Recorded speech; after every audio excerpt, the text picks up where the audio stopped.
Yo, it's your boy Ryan, Northwest Sports Fanatics, back at you with a new video. Today is Wednesday, August 20th, 2025, with your boy Ryan and the Northwest Sports Fanatics. Make sure you guys subscribe to the channel. Smash that like button either now or on your way out. Donate to your boy if you can. Cash App $ ORIONNWSF or the YouTube Super Chat right here. We got the Seattle Mariners versus the Philadelphia Phillies. First pitch is going to be here in roughly 5 minutes. So let's cue up the music, take a look at the thumb, and let's get into the starting lineups. Happy Wednesday, everyone.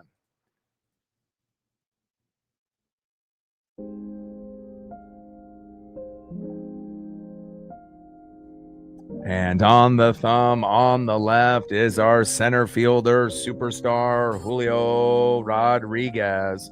And on the right, first baseman, Bryce Harper. Now let's get into the starting lineups here first for the visiting Seattle Mariners.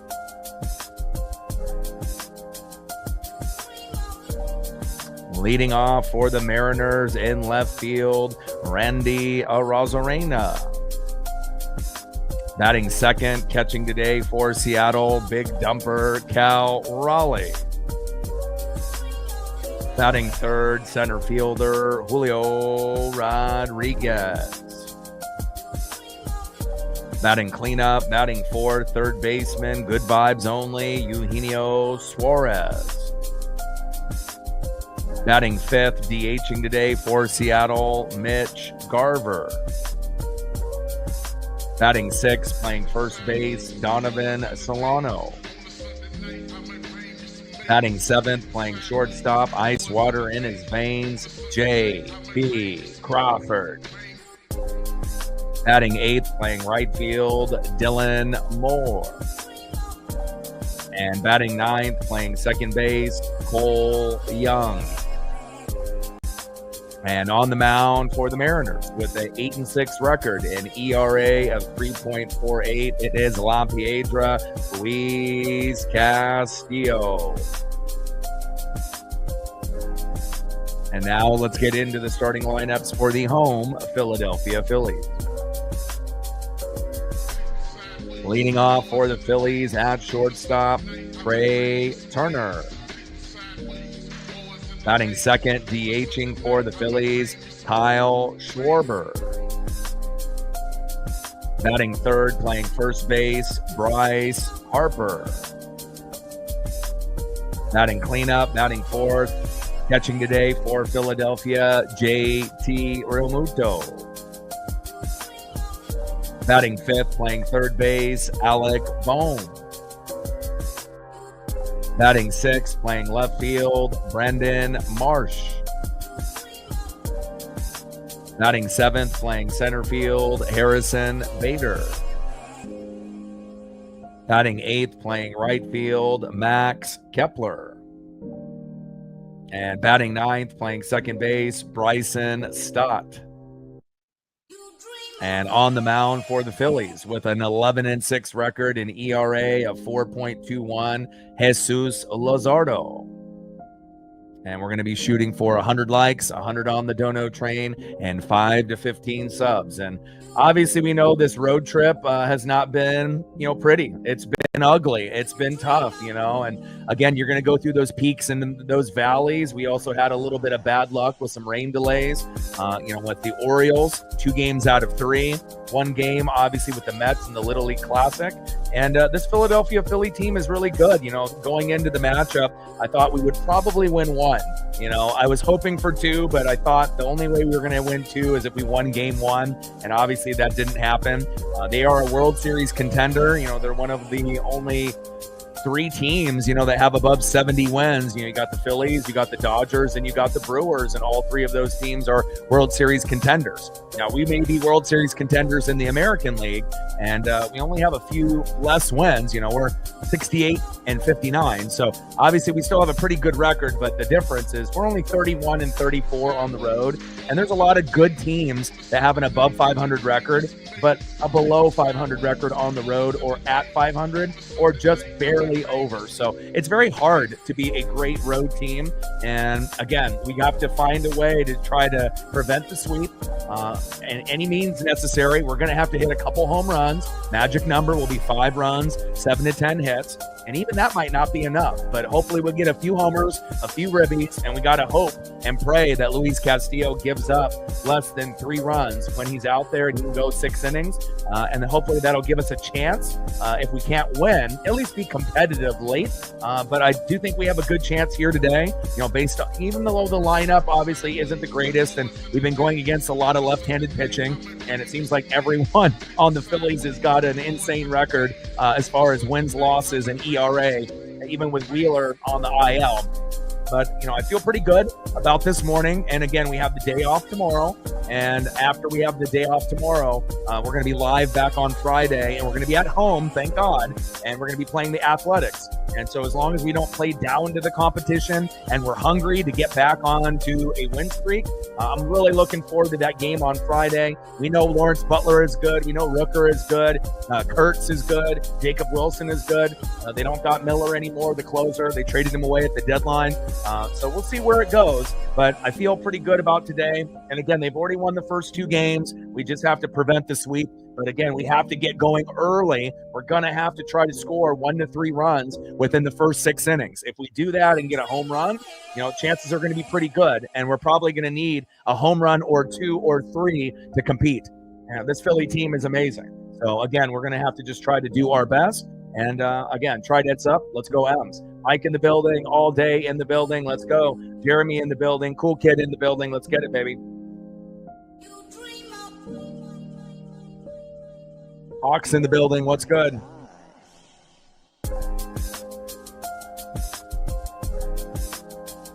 National League, a little bit deeper, obviously than the American League, especially with the Phillies, Cubs, Brewers, Dodgers, and Padres. But again, we got some pretty good teams in the American League as well. First pitch from Jesus Luzardo to Randy Arozarena, high and inside with a sinker, 96 miles an hour, 1-0 count. And we're going to need guys to work the count. And hopefully we get walked a few times, plunked a couple times, as long as we don't get hurt. We need to swipe some bags. And again, we need to be able to be productive. 1-0 pitch, high and inside. 2 balls and no strikes to Randy Arozarena. Hopefully we drop a bunt down. That would be nice. It feels like we haven't dropped a bunt down in like fucking a month. So again, we have to small ball it as well. 2-0 pitch, high and away. 3 balls and no strikes to Randy Arozarena. Good start here, obviously, with Randy in the count not being overly aggressive. 3-0 pitch, takes the strike looking right down the middle. 3 balls and 1 strike from Jesus Luzardo. 11-6 record with an ERA of 4.21. Very solid for Luzardo this year. 3-1 pitch, fouled off right down the middle. Count now is full. 3 balls and 2 strikes to Randy Arozarena. And come on, Randy, we got you in the leadoff spot over JP. So again, if that's going to be the case, you need to step up. We need to be able to have someone that's going to set the tone. And obviously the reason that we moved JP from the 1 to the 8 or the 9 or the 7 occasionally is because he was on a slump. And we need Randy to be productive, even if that means he's taking walks. You got to not just go crazy like Julio at the beginning of the season and just swing at everything. Work the count a little bit. And this first at-bat, he's showing that. 3-2 pitch, fouled off right down the middle. Count still is full. 3 balls and 2 strikes to Randy Arozarena. 3-2 pitch, and takes strike 3 looking, and that is 1 away. But on the positive side, at least he ended up going 8 pitches on the first at-bat. Hopefully that'll lead to something later on for Randy Arozarena. Let's get that win, David. We're at 5 on the Dono train, 95 to go. And hopefully that'll get us those good vibes only to get a Dono train started. Appreciate you. Stacks, racks with a little cactus jack, bang, bang. Down goes Randy. Next up, a guy that we need to homer today. No ifs, ands, or buts. Big dumper Cal Raleigh, sitting at 47 home runs. We know Schwarber's right behind him. And again, if he hits the home run today, hell, we might need Cal to hit 2 home runs. But he's at 47. If he hits 48, he ties Salvador Perez. If he hits 2 today, he'll have the record at 49. And again, we're probably going to need a Julio or Cal homer or both to compete, unless we get a homer by an unexpected, player like Garver, Solano, JP, Dylan Moore, or Cole Young, which could be possible. 1-0 pitch, low and away. 2 balls and no strikes from Luzardo to Cal Raleigh. And again, another reason why I feel that we've been struggling a little bit is because we've been going against heavy pitching from the left-handed side. So we have to go with our weaker lineup with the righties. And obviously Cal and Polo, as switch hitters, aren't going to be as good from that side. But again, they still have the ability to get it done. Polo not playing today. Cal obviously in the box. 2-0 pitch, fouled off right down the middle. 2 balls and 1 strike to big dumper, Cal Raleigh. Come on, Cal. We're going to need you, baby. 2-1 pitch. Big swing and a miss, high and away. 2 balls and 2 strikes from Jesus Luzardo to big dumper, Cal Raleigh. We need that electricity, and it would be great if we can get off to a 1-0 lead or a 2-0 lead early to at least give us a little confidence moving forward. 2-2 pitch, fouled off, low and at the knees. 2 balls and 2 strikes to big dumper, Cal Raleigh. Let's go, baby. Got to find a way. Any means necessary.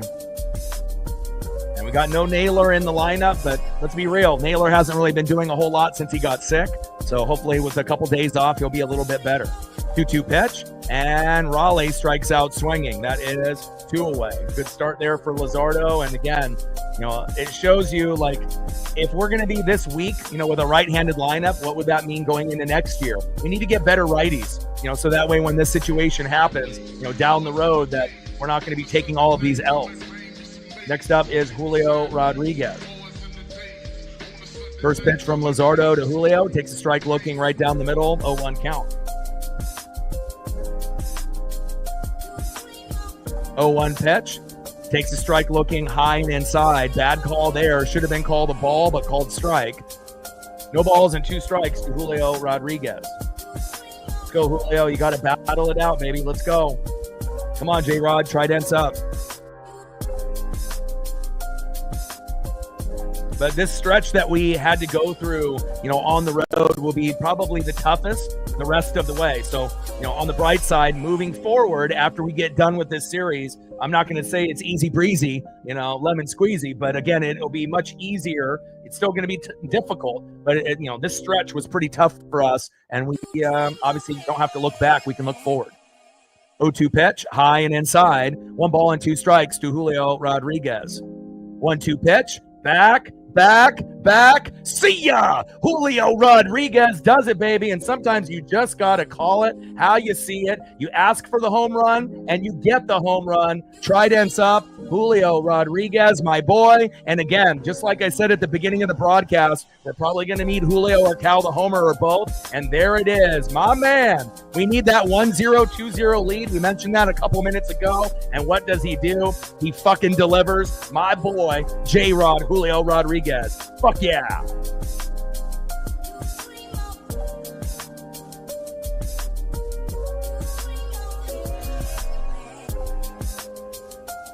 Let's go, baby. Fuck yeah, man. We can't have any sweeps. That's what I'm talking about. Nice job by Julio. Let's see what we can get out of Gino up here next. First pitch to Gino from Luzardo. Takes a strike looking right down the middle. 0-1 count. 0-1 pitch, high and away to Eugenio Suarez. 1 ball and 1 strike. Good vibes only. 1-1 pitch, fouled off right down the middle. 1 ball and 2 strikes from Luzardo to Gino. 1-2 pitch, fouled off right down the middle. 1 ball and 2 strikes to Eugenio Suarez. Come on, baby. Let's see if we can keep this rally going with 2 outs. But again, that's exactly what we needed. We needed to get off to a good start with a home run. And again, like I mentioned, we didn't homer, yesterday. And again, when we homer, we win typically. You got to get at least 1 homer. Typically, in that 2 to 4 range is kind of the sweet spot. And luckily, we got that home run in the first inning. Great job by Julio. Who knows? Maybe this will be a 2 home run game by Julio later in the matchup. 1-2 pitch, fouled off, high and inside. 1 ball and 2 strikes to Eugenio Suarez. Let's fucking go, baby.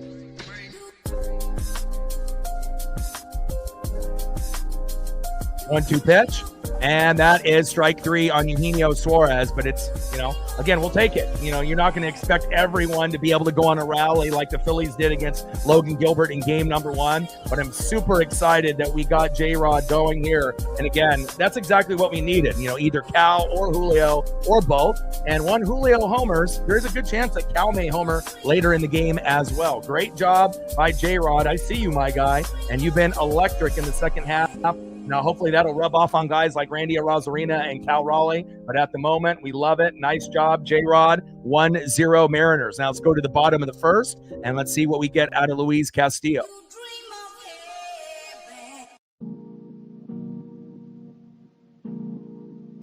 8-6 record, 3.48 ERA. He's got a career record of 1-1 with a subpar 3 ERA, around 2.75. So he doesn't have a whole lot of experience against his team. He didn't look good against the Mets, gave up quite a few homers. So again, we got to make sure that he gives up 3 runs or less. And if you are going to give up a home run or 2 in 6 or 7 innings, it has to be solo dingers. It can't be 2-run blasts, 3-run jacks, or grand salamis. Let's go, La Piedra. We need you to be solid. And again, his stats have been declining pretty rapidly since he came over to the team from the Reds since 2022.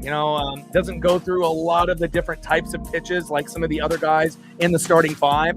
Velocity and obviously location hasn't been the greatest lately, but hopefully we can get something decent out of Luis Castillo here today.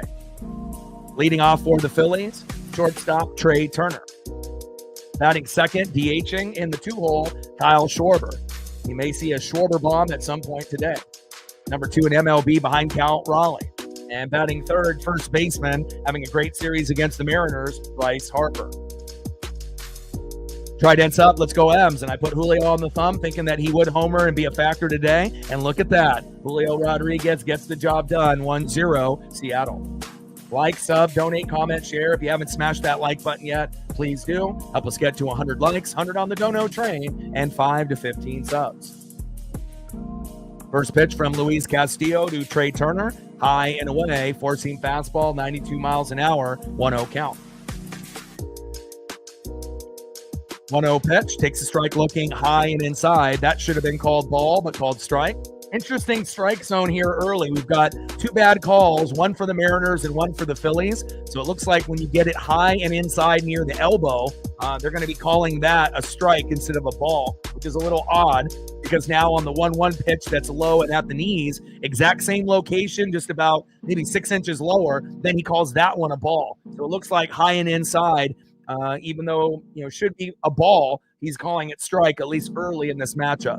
And we'll have to monitor how many bad calls we get for both teams, but so far 1 apiece, and hopefully we don't get into that 10 range. And if we do get 10, hopefully it's right down the middle, 5 and 5, and he's going to be consistent with that call. 2 balls and 1 strike from Castillo to Turner.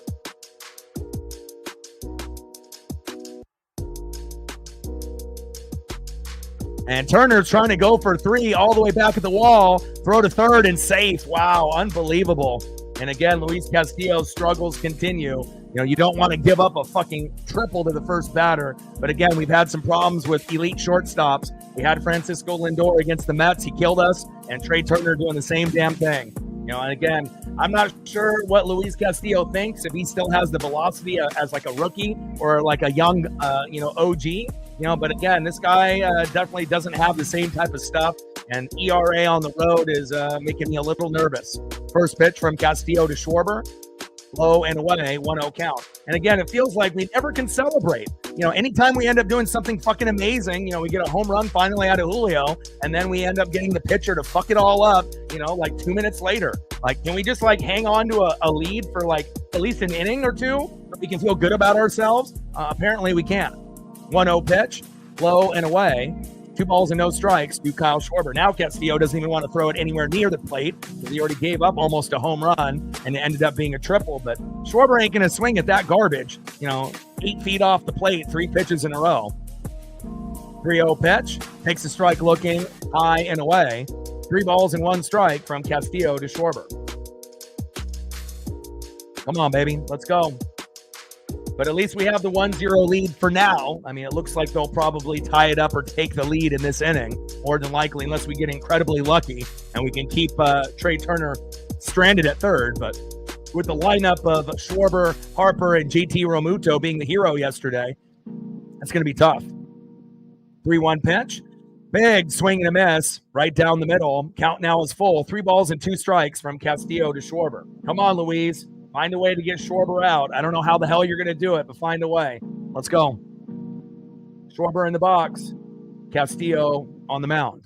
Bottom of the first inning, 1-0 Mariners with a Julio Rodriguez solo dinger to get us on the board and give us a little bit of confidence. And I would just love for us to be able to have a lead and, kind of get excited about it for at least a little bit. But again, our starting pitching hasn't been good lately.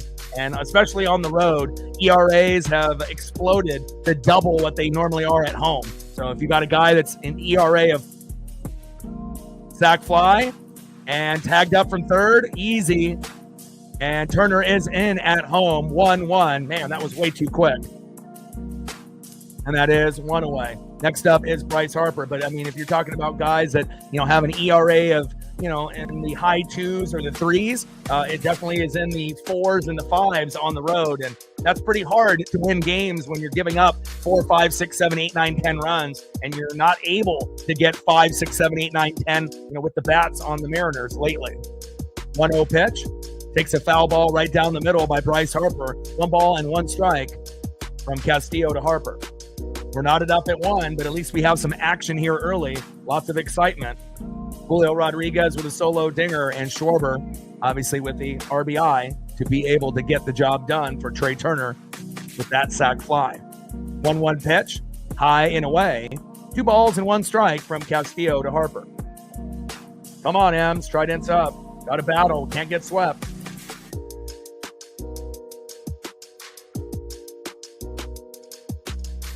2-1 pitch, high and away. 3 balls and 1 strike from Castillo to Harper.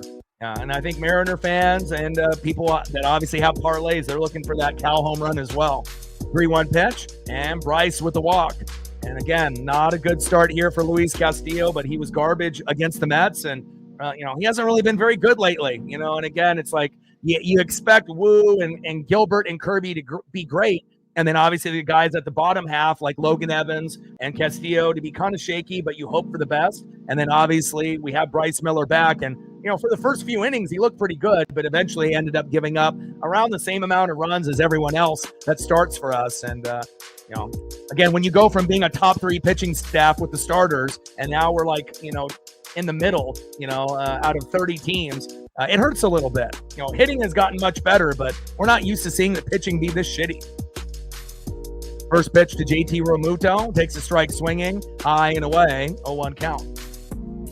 And if JT doesn't hit that home run on a fucking brash meltdown, who's had a couple lately, maybe we would have won yesterday. We had that nice meltdown by Orion Kerkering, but we still couldn't win. 0-1 pitch, low and away, 1 ball and 1 strike to JT Realmuto. Come on, Luis.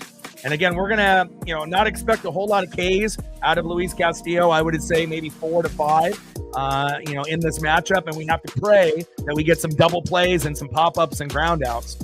1-1 pitch, and Realmuto singles to left, Harper to second. Golly. Come on, Luis. Next up is third baseman Alec Bohm, and we're going to need a fucking double play here desperately. I need a slow dribbler, hit right to JP, throw to first, to Donovan Solano, get the fuck out of this inning. You can't have another meltdown like Logan Gilbert had in game number 1. Absolutely fucking not. Cody in the building, what's good?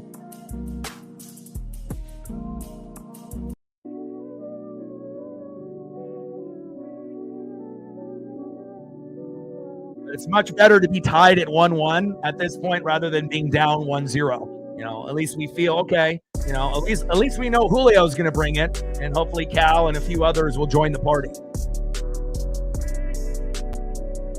And Cal is already having a mound visit with Castillo, but even with Cal's leadership, he can call the game and he can call the pitches. But again, are you going to be able to get the location and the velocity that we need? And Castillo lately has not been very good, but you could say that for pretty much all our starting pitchers. Even Brian Wu, the All-Star this year, as of late, in the first half of the season, electric. After the All-Star break, it's been pretty rough for a lot of our guys, starting pitchers, including our bullpen. And obviously hitting hasn't been as good either, so it's like, All three categories struggling, not ideal to be able to win games. First pitch to Bohm, takes a strike looking, low and inside, 0-1 count. Should have been called ball, but called strike. Another bad call there. That's number 3. 0-1 pitch, fouled off, high and away. No balls and 2 strikes to Castillo to Bohm. Bohm batting .280 with 9 homers and 45 ribbies in 2025. Come on, Louise. For the love of God. 0-2 pitch. High and inside. That one is called a ball, which is a little mind-boggling because the other 2 that were in that same spot he called strikes. So not a lot of consistency out of this ump right now. 2 balls and 2 strikes from Castillo to Bohm as that last pitch, sinker, low and inside at the knees, 94 miles an hour by Luis Castillo. 2 balls, 2 strikes with the runners at first and second and 1 out. We got to get out of this inning with the tie if possible. 2-2 pitch, big swing and a miss, and down goes Bohm. There we go. That's my boy. Finally, we get something good. Luis Castillo with the punch out. There we go, 2 away. About damn time. There we go. Next up, in the 6th hole, left fielder, Duck Dynasty's very own, Brandon Marsh. And hopefully we can get Marsh to ground out or pop up. I mean, we'll take a strikeout looking or swinging if we can get it, but I wouldn't be expecting too many punch-outs out of Castillo today. Maybe 4, 5 at the most. Maybe if things start getting better, the max would be 7, but I don't really see that today. First pitch, high and away. Missing the strike zone by about 10 feet. Golly. And if he keeps pitching like this, one of these baseballs is going to get past Cal, and then it's going to end up turning into a freebie run. Come on, Castillo. 1-0 pitch. Takes a strike looking, high and away. Should have been called ball, but called strike. Another bad call. It's a lot so far. We're only in the first inning, and we've already had like 5 questionable calls, but I guess this strike zone is a little expanded for this hump. As long as he calls it, that way for the Mariners, as well. Both ways. 1-1 pitch, high and away, missing the strike zone by 5 feet again. Golly. 2 balls and 1 strike from Castillo to Marsh. Like, why are you pitching to Marsh like it's Schwarber? Like, are you scared of the beard? Like, what's going on here? Go at him. Like, I get it if you want to pitch like high and away or low and away to Turner, Bryce Harper or Schwarber, but for all the rest, you can go at him. 2-1 pitch, low and at the knees. 3 balls and 1 strike from Castillo to Marsh. And I don't know if I've seen, again, it still seems like it's the same pitcher that we saw, against the Mets that gave up a few home runs and was very wild. I mean, normally when we think about wild pitchers, we're thinking of guys like Carlos Vargas, not necessarily our starters. 3-1 pitch, fouled off, high and away. 3 balls and 2 strikes from Castillo to Marsh. Come on, baby. We need a pop-up, ground out, strikeout. Let's go. We cannot let them score here. 3-2 pitch, fouled off, high and away. Count still is full. 3 balls and 2 strikes from Castillo to Marsh.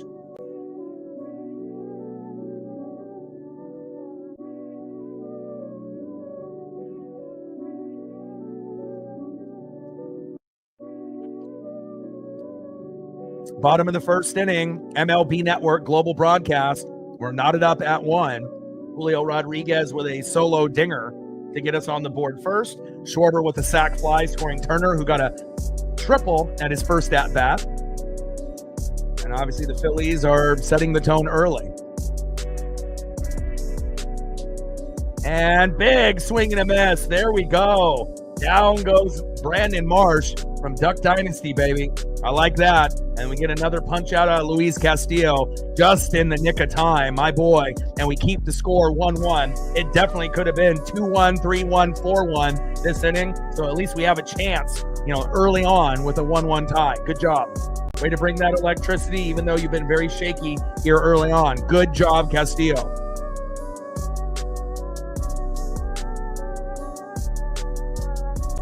Let's see who's up next here for the Mariners in the top of the second, and hopefully we can get a few more home runs and get some ribbies, swipe some bags, maybe lay a bunt down. We need to do anything and everything to win this game. I don't care if we have to win by just one. A win is a win. We need to prevent the sweep.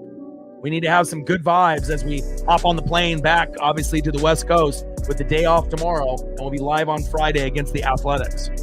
Next up for the Mariners in the 5-hole, DHing Mitch Garver. Could we get a Mitch Garver home run or big RBI? I hope so.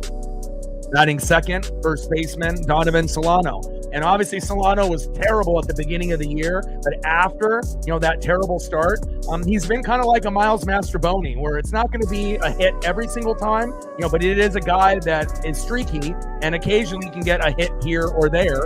And let's see if Garver and Solano can feed off each other, and maybe we get a little bit of magic out of the two guys that obviously we know that aren't the greatest players on this team. But again, this is what we're dealing with today, with a left-handed pitcher on the mound with Jesus Luzardo. And batting third in the 7-hole, shortstop J.P. Crawford. We may end up needing a J.P. Crawford home run in this matchup as well. Let's go Mariners, tridents up.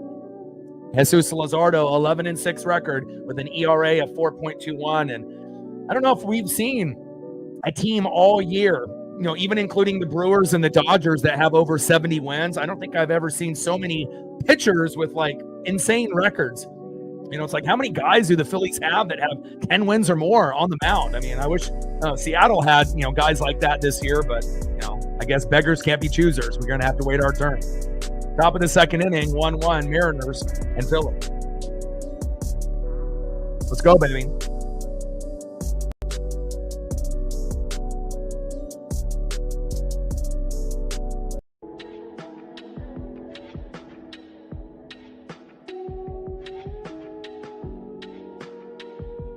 First pitch to Mitch Garver, and look at that. I told you, man, I have these feelings sometimes, with guys that they may not be good players overall, but they can step up from time to time, and Garver with a beautiful single right out of the gates.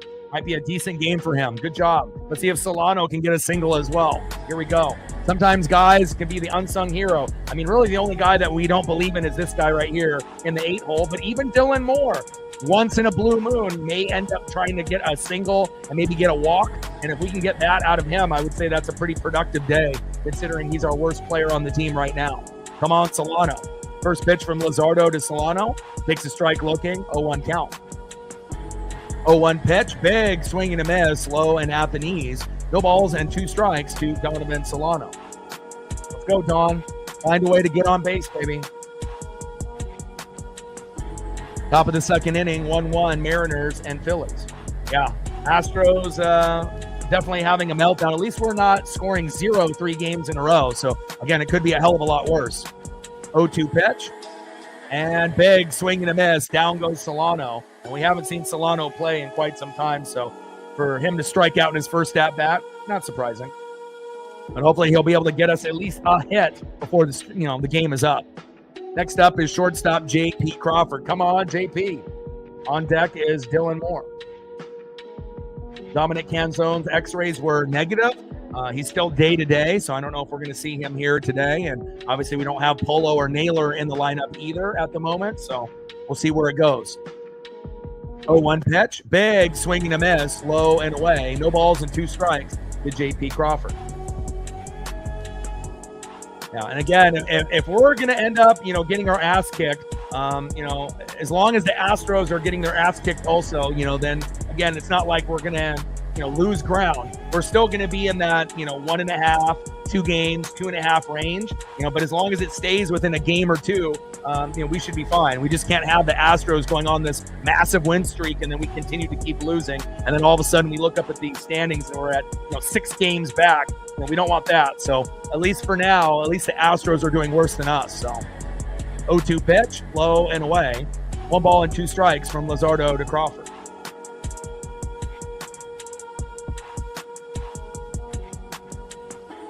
It wouldn't shock me if Dylan actually gets a hit today, or Donovan Solano. Garver already proved that he can do it. So, again, it's not like Naylor has really been doing anything since he got sick. So maybe this day off and tomorrow he'll get rested up and hopefully he'll be good when we play the Athletics. 2-2 pitch, takes a strike looking, high and away. And there we go. Crawford strikes out swinging, 2 away. Down goes JP. Nice punch out from Jesus Luzardo. I'm not a hater. Trying to bring some electricity there for the Phillies. Nice job by Luzardo. Next up is Dylan Moore. First pitch to Dylan Moore. Takes a strike looking right down the middle. 0-1 count. Come on, Dylan. I mean, if there was ever a batter that, should bunt, it's probably him, but I wouldn't expect a hit in his first at-bat, probably in his second, third, or fourth. But we'll see if he can get it started early. 0-1 pitch, big swing and a miss. No balls and 2 strikes to Demo Dylan Moore. Yeah, and that's why we're losing, is because not only are we going against elite left-handed pitchers, or ones that are at least above average, that they're also strategically giving us left-handed guys in the fucking bullpen because they know that we can't really play well with a righty lineup. With guys that are even switch hitters, Polo and Cal, they're not as good from the right side. Cal is better than Polo, but, we're not really productive lately. 0-2 pitch, big swing and a miss, and down goes Demo. No surprise there. I mean, the guy struck out 1 billion times in the last few months. So, again, I wish that we could, put like someone like Miles Mastrobuoni or someone else, over there, or even like a Luke Raley. Like, why are we not playing Luke Raley? But obviously, since Luke is a lefty, right? But even against left-handed pitching, right, we know that the defense would probably be better out of Luke rather than Dylan Moore. So it shows you that if you're going to play, into that, if we have a left-handed pitcher, we have to go to a righty lineup. Fuck that. Why don't we just go with our strong lefty lineup and see how it goes?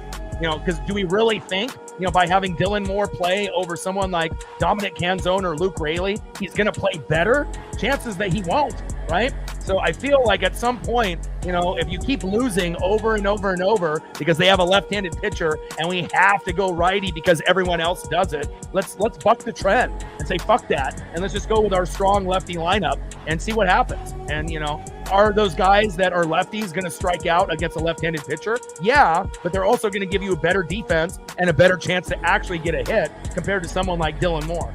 Make it make sense. Let's go to the bottom of the second inning and see who's up next for the Phillies. But again, that's been kind of the thing lately. Orioles, Mets, and now obviously with the Phillies, it's just like, they know what they're doing. They're strategic about it. And even if they have a lefty that's a little shaky, it's been working for all of those teams, even in the bullpen. Let's see who's up next for Philadelphia. Next up for Philadelphia in the 7 hole, center fielder Harrison Bader. Batting second, right fielder Max Kepler. And batting third, second baseman Bryson Stott. Trident's up. Let's go M's. Like, sub, donate, comment, share. If you haven't smashed the like button yet, please do. Help us get to 100 likes, 100 on that dono train, and we're shooting for 5 to 15 subs. Let's go.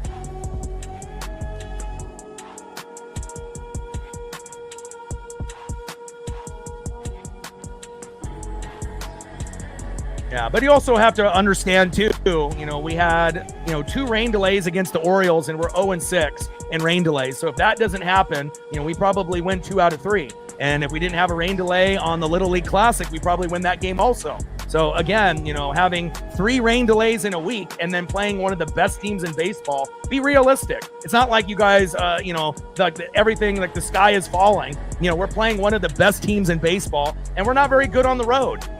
Even if we were at home, it would be tough to beat Philadelphia. So once we get past this stretch of shitty rain delays and this awesome Philadelphia team, we're going to go back home on Friday, and we'll get back to business against the Athletics. And, it won't be shocking if we can get onto a win streak. It's not like we're going to win every fucking game on the road. We have a shitty record on the road. We're 31-34. Have realistic expectations, my guy. 1-1 pitch, fouled off high and away. 1 ball and 2 strikes to Harrison Bader.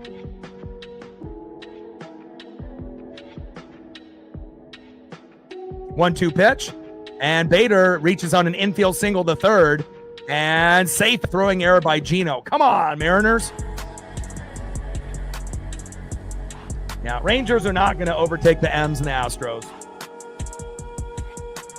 Astros have been sucking ass worse than us lately, but you would assume at some point they'll figure it out. And look at the teams that they've been playing too. So, I mean, you play the fucking Detroit Tigers, it's like us playing Philadelphia. It's not like we're sitting here playing the goddamn Marlins and the White Sox, for both of our teams, Astros and Mariners. Like, we're playing two of the, best teams in baseball. Like, what do you expect? It's not going to be, all peaches and cream, regardless if you're at home and on the road. You're going to have peaks and you're going to have valleys. And plus, the Astros and Mariners have had a lot of fucking injuries, And that's not an excuse. It's reality. You got injuries, and if you have poor pitching, poor bullpen play, what the fuck do you expect? It's going to be tough.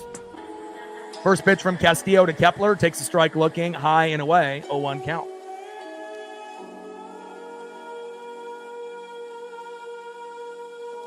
Oh, 1 pitch in play, and Kepler grounds out to first. Bader goes to third, safe, and that is 1 away.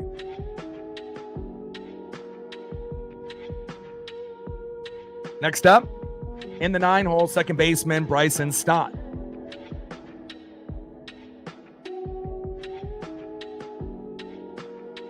Gained a sub.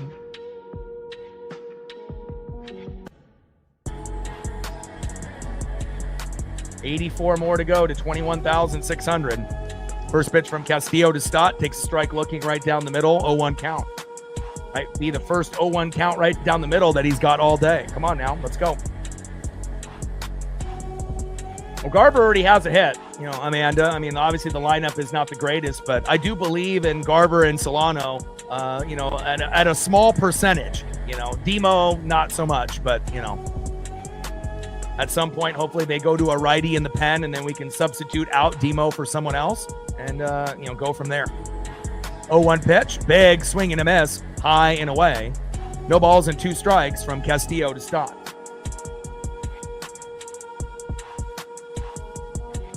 0-2 pitch, high and away. 1 ball and 2 strikes from Castillo to Stott. Yeah, and again, not every player, is going to be hot throughout the whole year. You're going to have, moments where you're going to be kind of slumping. Baseball is fucking hard. It's the hardest sport to play. Everyone thinking that it's so fucking easy. It's not like any of us could do anything that these pros are doing. And again, the difference between getting millions or not even being on a team is sometimes 1 hit out of 10. Some guys are getting 3 hits out of 10 to bat 300, but not very many guys anymore. And then, you get 2 out of 10, you're batting 200. You may or may not have a job. So, the margin for error is so slim. 1-2 pitch, low and away. 2 balls and 2 strikes from Castillo to Stott. It's not like guys are, batting 500, 5 for 10, every single time that they're going through that order, And it's not like you really see guys, with 10 Ks on the regular from pitchers, and you're not really seeing a whole lot of guys batting over 300 like you used to. The game has changed, no shifting with the pitch calm, things are much different, in this year in 2025 compared to, even going back a few years ago. The game has changed tremendously. 2-2 pitch, fouled off, low and away. 2 balls and 2 strikes to Bryson Stott. 2-2 pitch, high and away with the 4-seam fastball. Count now is full. 3 balls and 2 strikes from Castillo to Stott, and hopefully we can keep this runner at third stranded so we can keep the game at 1-1. If we were at home, we could. Again, being on the road is not easy. There's only one good team on the road out of 30, the Brewers. So, it's not like it's just a Mariner thing. It's every fucking team in MLB except the Brewers. They are really good on the road. The other 29 teams in MLB, not so much.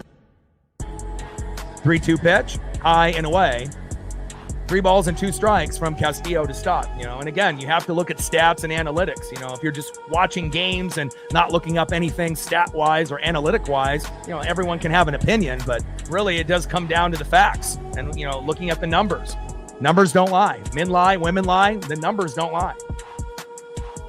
Bottom of the second, 1-1, Mariners and Phillies. Global broadcast here on MLB Network. Runner at third with 1 out. Castillo, very wild here today. Wasn't good against the Mets. And again, we can't wait to get back home. And I do believe once we go back home, we can get on a good win streak. 3-2. And Stott with a big double to right. Bader scores. And just like that, 2-1 Philadelphia. Big RBI double by Stott, and he's been pretty good lately here against the Mariners. When you get big production out of your 9-hole like we did out of Cole Young in Game 1, hopefully Cole can do the same thing that Stott is doing to us here. Back at the top of the order now, Trey Turner. First pitch fouled off, high and inside, 0-1 count. Come on, Louise.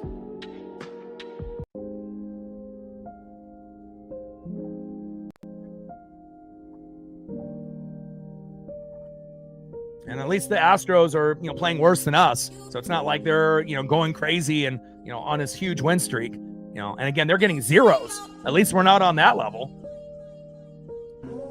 0-1 pitch, low and at the knees. 1 ball and 1 strike from Castillo to Turner.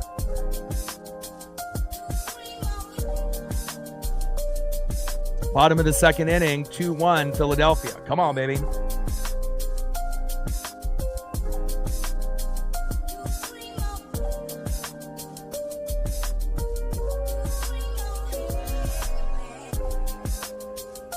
Again, getting these pitch counts up, not good.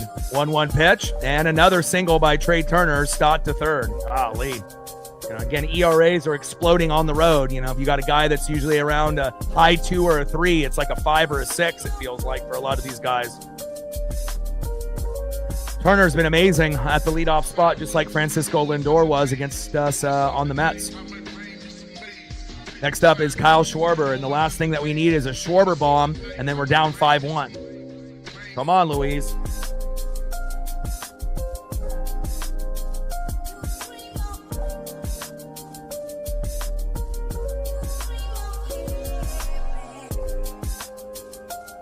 Astros losing 6-0. I mean, at least we've never gone to a point where we've scored 0, in 2 games, 3 games, 4 games, 5 games in a row. Things are, not very, very good here on this road trip. We can't wait to get back home, but at least we're not on that level.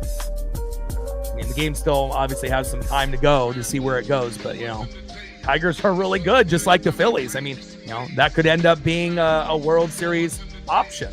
Obviously the Brewers, Cubs, Dodgers, and Padres will have something to say about that, as well as the Mariners, the Astros, and the Blue Jays, and Yankees and Red Sox and the Guardians. But, these teams are very good.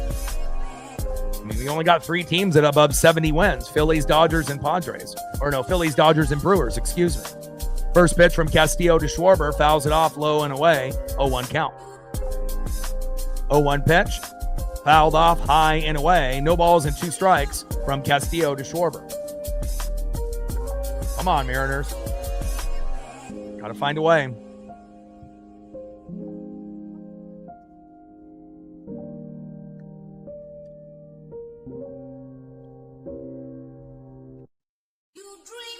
Bottom of the second inning. 2-1 Philadelphia. Runners on the corners at first and third with 1 out. Global broadcast here on MLB Network. 0-2 pitch, low and at the knees with the slider, 84 miles an hour by Castillo. And I can't wait to, if I'm being really honest, I can't wait till Castillo's not on our team anymore.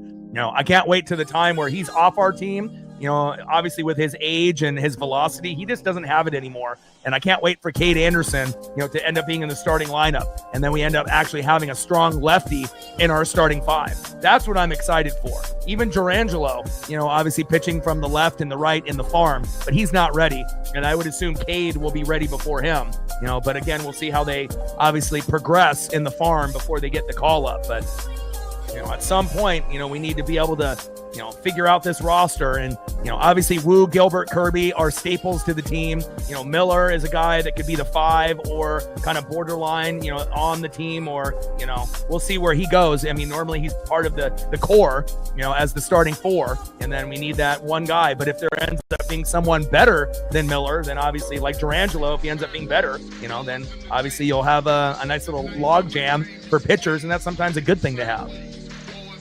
1-2 pitch, low and away. 2 balls and 2 strikes from Castillo to Schwarber. But eventually, I would love to see Wu, Gilbert, Kirby, Durangelo, and Cade, and then Bryce being like the guy kind of on the outside looking in, unless he ends up being better than Durangelo, but we'll see where it goes.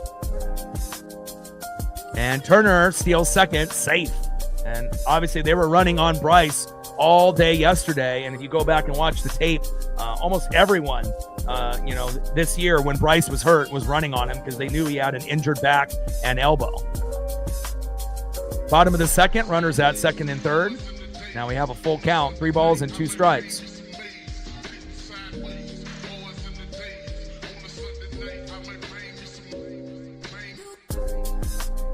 He's got his hair is really long.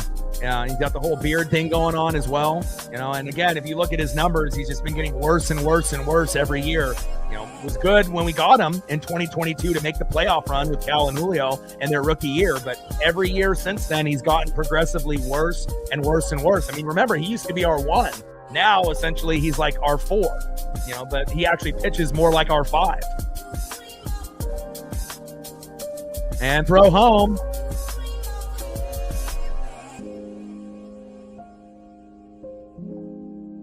And there we go, tag there.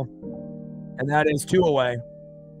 Good throw home. Again, sometimes when the Mariners, get in these situations where there's a lot of chaos and they throw it to the wrong spot and then they end up getting a cheap run scored. But luckily, we were able to throw home. Good awareness there. And then we were able to run down the runner.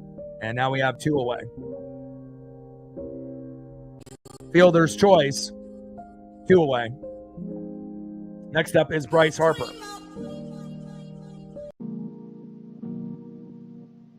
Castillo on the mound. Bryce Harper in the box. First pitch to Harper in play and grounds out to second, and we get out of the logjam. Thank God.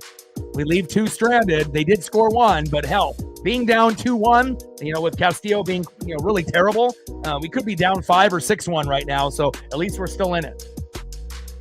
Next up for the Mariners here in the top of the 3rd. Hopefully he can play like Bryson Stott in the 9-hole for the Phillies. Second baseman Cole Young had a big 3-run blast in game 1. And again, we're going to need Cole to play great here today. Let's go Cole. It's a Cole world, baby. Batting second leadoff hitter, 0 for 1 with a K, Randy Arozarena. We need singles, doubles, home runs, something. Come on, Randy, set the tone. And batting third, 0 for 1 with a K. We're going to need a home run by Cal Raleigh if we have a chance today. Big dumper at 47. If he hits a home run, he'll tie Salvador Perez with the most home runs in a full season at 48. Sitting at 47 right now. Trident's up. Let's go, Cal. Hell, we might need Cal to hit 2 home runs. Same thing with Julio. Let's go. Trident's up. Let's go, M's.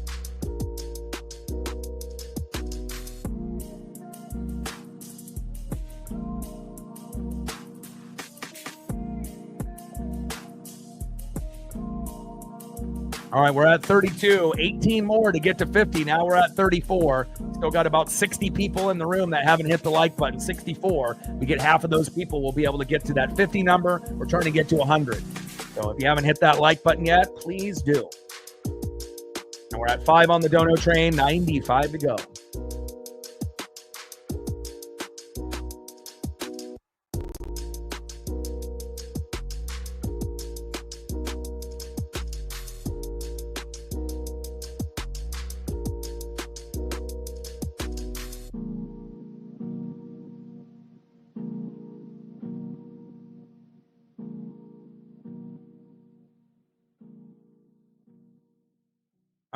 All day would probably be able to answer that for you. I'm not sure if that is like, confirming that that's the dono that comes through. But obviously when you first open up the chat, the dollar sign will be blinking, and then obviously you click on it, and then you can do your amount or whatever amount of dono that you want to do. So if that is something that you choose to do, every single dollar gets donated. You're donating not just to the stream or myself. You're donating to a dream. So appreciate that. 1-1 pitch, low and away. 2 balls and 1 strike from Jesus Luzardo to Cole Young.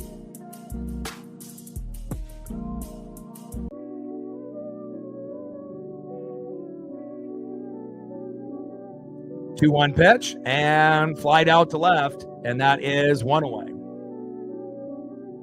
Next up for Jesus Luzardo, 11-6 record with a 4.21 ERA.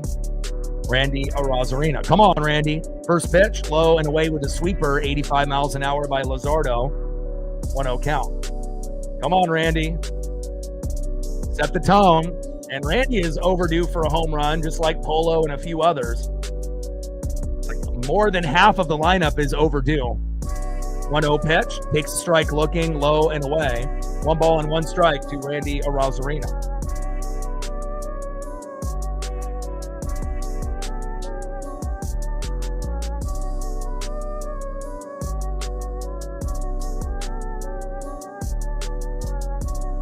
You can do through the Super Chat, you can do through Cash App, you can also do through Venmo as well if that's easier.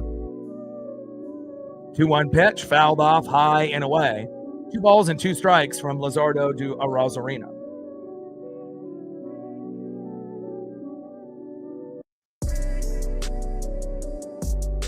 Two pitch, and Arozarena strikes out swinging, and that is 2 away.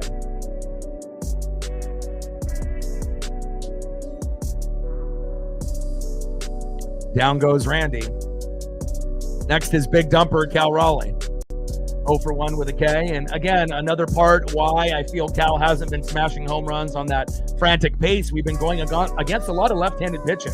And again, if you think about like the 47 home runs, if you got 30 of them from like the left and like 17 from the right, you're still going to get some, but obviously not as frequent. So, and on top of that, the left-handed pitching that we've been going against, it's not like the lefties have been shitty. The lefties have been like really good. So you got really good pitching on top of being lefty. That's kind of a recipe for disaster for us until we figure out, better righties, in the future. 0-1 pitch, big swing and a miss, low and away. No balls and 2 strikes to big dumper Cal Raleigh. And Cal can still hit a home run. I mean, he's the best switch hitter on the team. He's better than Polo, obviously from that right side. But, it's been a little bit of a struggle for our team lately, obviously, as you guys know. 0-2 pitch, fouled off, low and at the knees. No balls and 2 strikes to big dumper Cal Raleigh.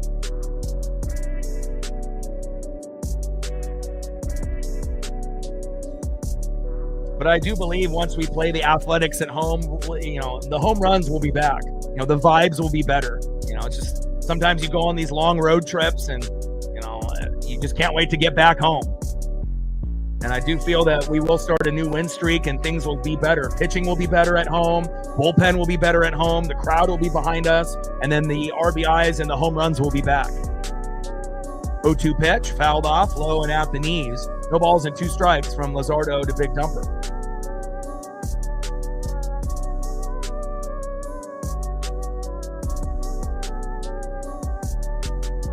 Pitch, low and at the knees. 1 ball and 2 strikes to big dumper Cal Raleigh. Top of the third, global broadcast here on MLB Network. Phillies up 2-1 on the Mariners. But again, we could already be down 5 or 6-1. So even though Castillo has been bad, he's been able to get out of a couple jams in the first couple innings. Not fully unscathed, but gave up a triple to Trey Turner in the first batter, and then had a sac fly by Schwarber. But we did get a Julio home run early, and when we home run, we usually have a chance. When we don't home run, that's when we lose. 1-2 pitch, big swing and a miss, and down goes Cal Raleigh. Great pitch by Jesus Luzardo, and that is out number 3. It's kind of crazy. It's like, Cal was really good at the beginning of the year. Julio wasn't. Now Julio is hot and Cal isn't, right? We get Gino and Naylor at the trade deadline, and Naylor's hot when we first get him. Now he's not, and Gino is. It's like, can we get both guys, the tandems, to be good together? Julio and Cal, Gino and Naylor. Unfortunately, we haven't been able to get, all 4 guys at the same time. It's either one or the other. But hopefully as we go back home and we can figure it out, and again, Naylor has been under the weather, and ever since he got sick, really hasn't been the same player, since that White Sox, and then obviously going down that path with the Orioles and the Mets, and obviously now with Philadelphia. Let's go to the bottom of the third inning and see who's up next here for the Phillies.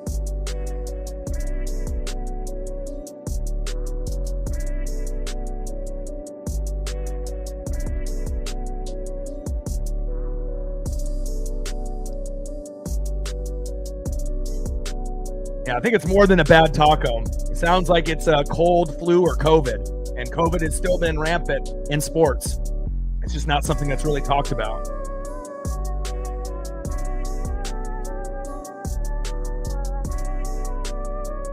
2-1 Phillies.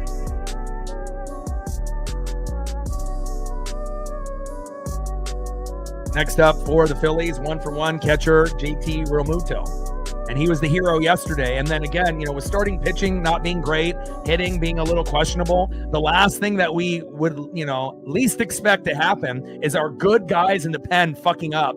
Brash, Bizzardo, Spire, Munoz. And unfortunately, that has happened for us after the All-Star break as well. When all of those guys were lights out early in the first half of the season, we've seen some fucking meltdowns by Brash.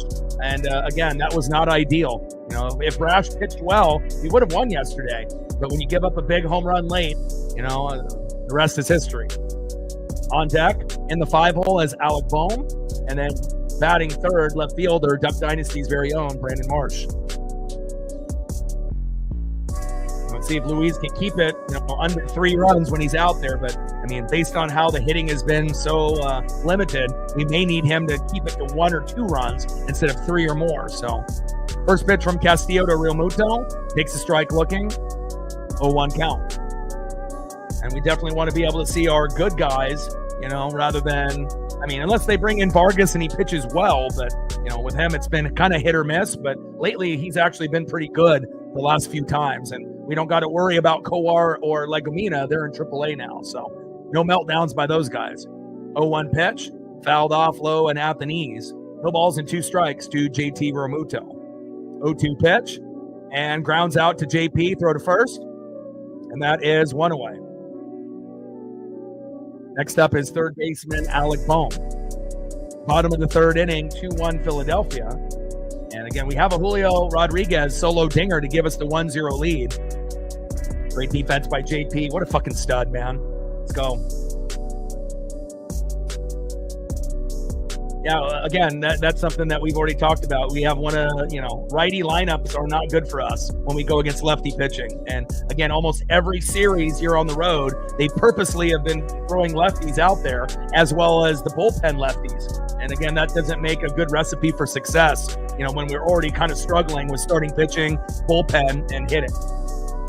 0-1 pitch, fouled off, high and inside. No balls and 2 strikes from Castillo to Bohm. There's no scenario where you have Dylan Moore in the lineup and you feel good about it, It's like anybody but him. I could name 5 guys in AAA that I would rather have than him, but that's the Mariners. For whatever reason, there's some kind of attachment to Dylan Moore, maybe because he can play multiple positions, It's like back in the day, he might have been a Gold Glove kind of guy, but, he's not very good at defense anymore either. 0-2 pitch and a big double by Bohm to left.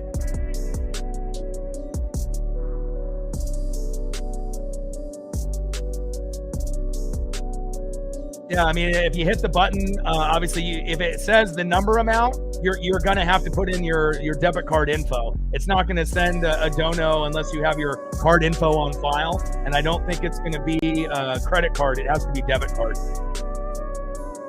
So just because you hit the number, if you don't have your information in there, you have to put it in if you haven't done that before.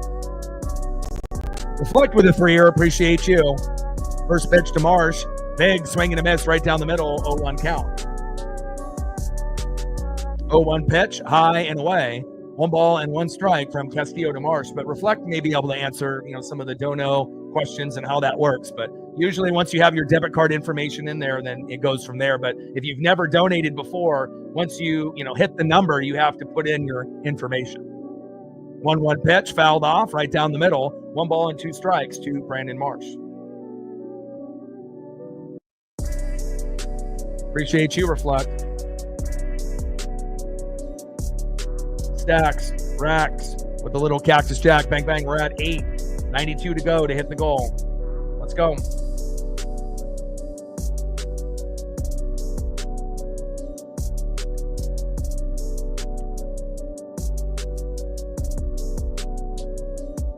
Bottom of the 3rd inning, 2-1 Philadelphia with the runner at second and 1 out.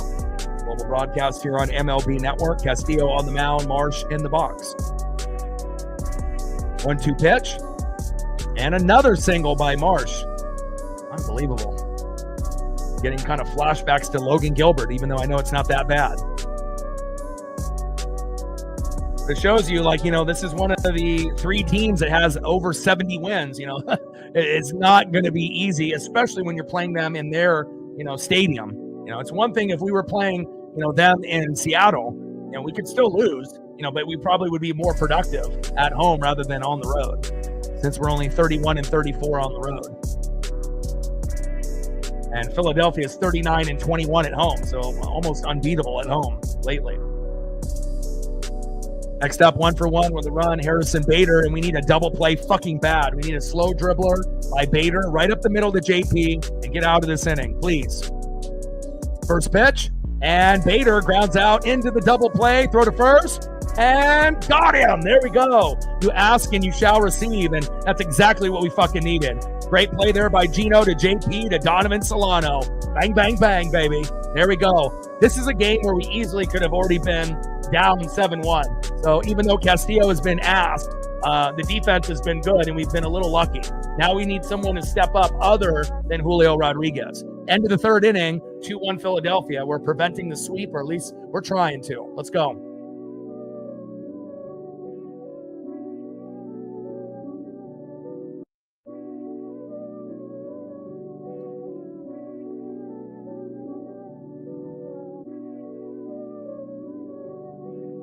Yeah, we might have to wait for Cal to bat left-handed if they bring in a righty reliever. But obviously all these goddamn teams are smart and they've researched and know that if they go with lefty pitching, that we struggle, because we don't have a very good righty lineup.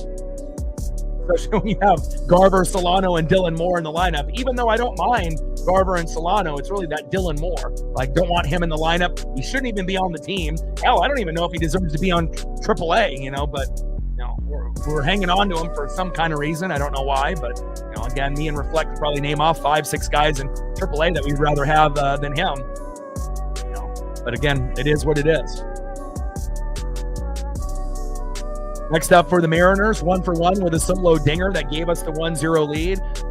Fantastic start, obviously, in the second half of the season, which he's always a 300-plus hitter, Julio Rodriguez. But again, we can't have these games where Julio plays great and no one else does, And again, we kind of have that trend sometimes, where Julio does amazing things and he goes 3 for 5 or 4 for 5, hits a home run, gets some ribbies, and then everybody else does nothing. And again, we need to have a few guys step up and hopefully, Julio grinding these at-bats out and hopefully being productive. And, hell, we might need another home run from Julio. We got to keep that hot hand going.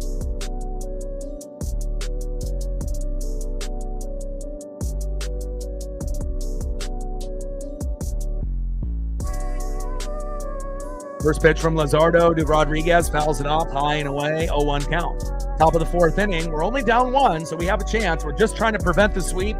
And again, winning only 1 game out of 3 against the Orioles, the Mets, and the Phillies is not ideal. But again, remember, we did have, 3 rain delays in a week, and we're 0-6 on the year on rain delays. If that shit doesn't happen, I really do believe that we would have won 2 out of 3 against the Orioles, 2 out of 3 against the Mets, and I still think we only would have won 1 out of 3 against Philly because, this team is legit. They're very, very good.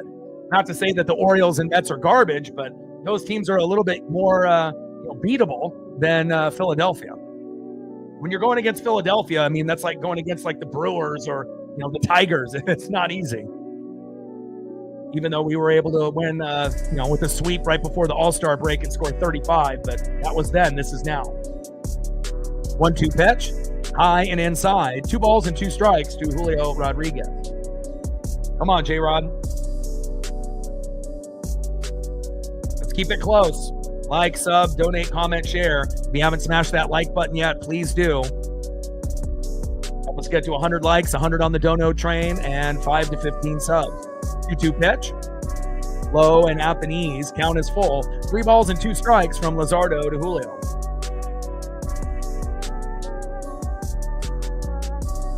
Yeah, COVID's still, rampant, colds and flus are still out there as well. But like I was mentioning before you got into the broadcast, it's something that we personally talked about. COVID is still very rampant in sports, not just baseball, everywhere. It doesn't matter if it's golf or tennis or basketball, all the different sports throughout the year, it's not gone away, even though that they've kind of smothered the topic. And Julio with a hit right up the middle, baby. Here we go. That's what I'm talking about, baby. Nice job, Julio. At least I can count on someone in this lineup to do the job. Great job, J-Rod. Next up is Eugenio Suarez. And again, Naylor was great. Obviously, when we first got him, now he's on a slump. Maybe since he got a cold flu or COVID or food poisoning or whatever it is, he's not really the same. And Gino wasn't good when we first got him, but now, as of late, Gino's starting to turn it on. Let's see if Gino can be that tag team partner with Julio and we can get some damage here. First pitch, big swing and a miss. 0-1 count. And Julio, got caught stealing at second. Damn it, you got to be kidding me. We finally get a hit by Julio and he gets called. Brutal. Come on, Julio. I know we need to be aggressive and try to be able to, get runners in scoring position, but running there was not ideal. Come on. And Julio has not been very good on the bags this year. Jesus. 0-2 pitch. Takes a strike looking, and that is strike 3. Brutal.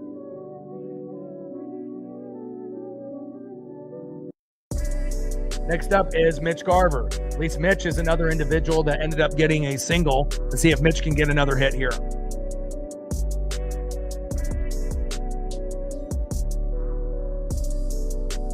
So deflating, after you get a base hit and then obviously you get thrown out, either, leaning too hard, to second from first, or, kind of sleepwalking, or just not getting a good jump there.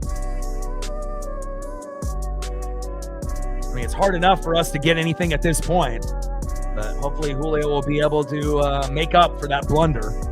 0-1 pitch. Low and at the knees. 1 ball and 1 strike from Luzardo to Garver. Come on, Mitch.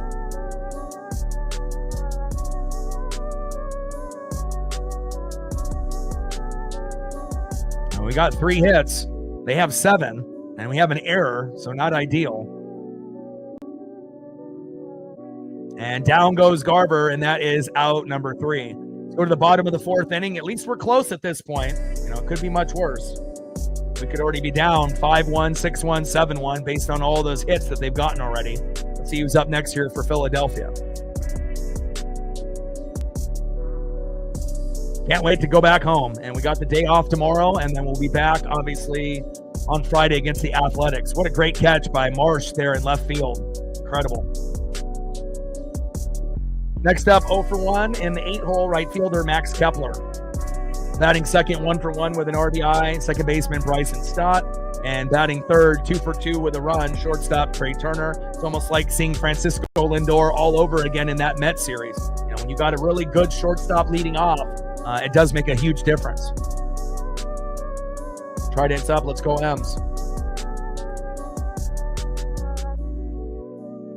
And that might be the only thing that we have going for us, is that when we're losing, the Astros are losing even on a worse level. Let's go with a quick look in here with the pitchers. Jesus Luzardo, 4 innings pitched, 3 hits, 1 earned run, no walks, 9 Ks. And you've seen a lot of these Phillies pitchers dominate us lately, especially lefties. 63 pitches, 45 strikes with a 4.15 ERA. And then for Luis Castillo, 3 innings pitched, 7 hits, 2 earned runs, 1 walk, 2 Ks, only pacing for maybe 4 or 5 Ks, like I mentioned at the beginning of the broadcast. 66 pitches, 42 strikes with a 3.53 ERA. So even though Luis has been bad, he's only given up a run. And again, a little bit better than the obviously Mets matchup. But again, we have to hope that we get it done. There you go, Brent. It worked. Thank you so much for your support. And now everything is in there. And, in the future, if you decide to support the dream, all you'll have to do is just, hit the amount and then it'll go through. Thank you so much, Brent. Showing the love to the channel. Let me know if there's anything that you want to do photo-wise, if you got a favorite player on the team, and I can hook you up with a photo on stream.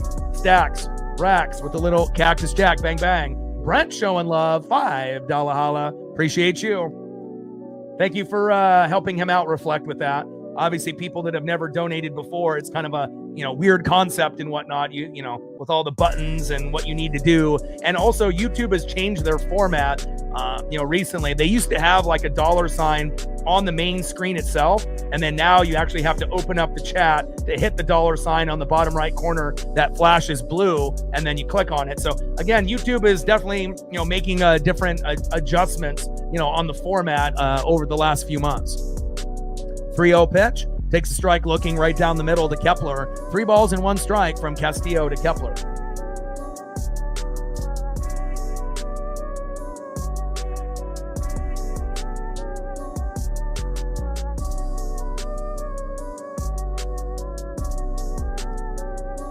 I don't think there's any tax involved, to my knowledge. 3-1 pitch. Takes a strike looking high and away. Count now is full. 3 balls and 2 strikes from Castillo to Kepler.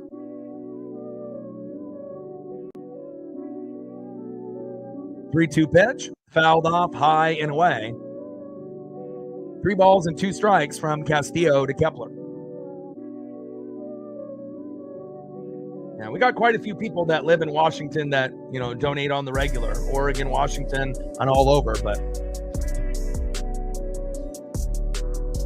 I assume it'll be just 5. I don't think there's any tax on top of that. Like, whatever the amount is the amount, I assume. So.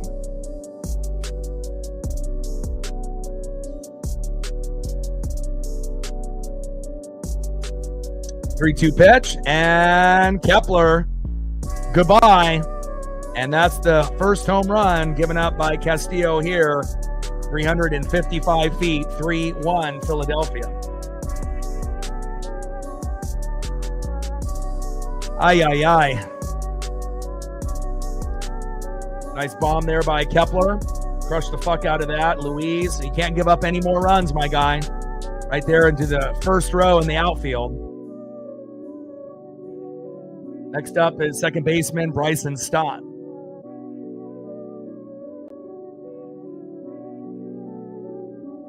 First pitch from Castillo to Stott, high and away, 1-0 count. Great catch by that young fan there in the outfield. That'll be a memory that he'll have forever. Yeah, you're good, man. I was going to say they're not going to typically, do anything. It's just whatever the dollar amount is the dollar amount. So 1-0 pitch. Takes a strike looking low and away. 1 ball and 1 strike from Castillo to Stott. But I appreciate your generosity. Shout out to Brent. Shout out to Reflect. And shout out to David for helping out with the Dono train. We're at 13, 87 to go. Like, sub, donate, comment, share. If you haven't smashed that like button yet, please do. Help us get to 100 likes. Where are we at on that all day with the likes right now? Hopefully we can get a few more people to support here around that halfway point. We gained another sub. Now 83 to go to 21,600. Appreciate you. 1-1 pitch, fouled off, high and away. 1 ball and 2 strikes from Castillo to Stott. 1-2 pitch, low and away with the changeup, 87 miles an hour. 2 balls and 2 strikes from Castillo to Stott.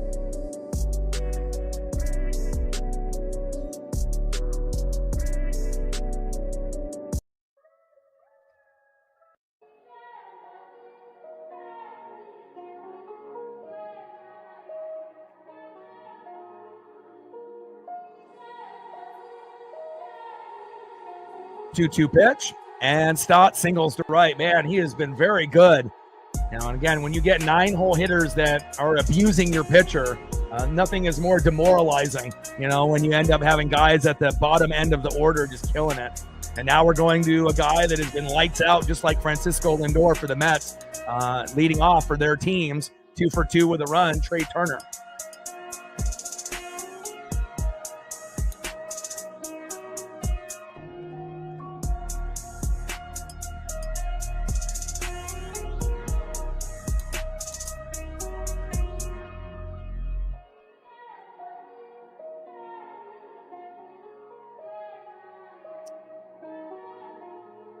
Bottom of the 4th inning, 3-1 Philadelphia. 10-game hit streak for Trey Turner, starting to heat up after having a little bit of a slow start. And first pitch to Turner, and grounds out into the double play. Throw to first, and got him.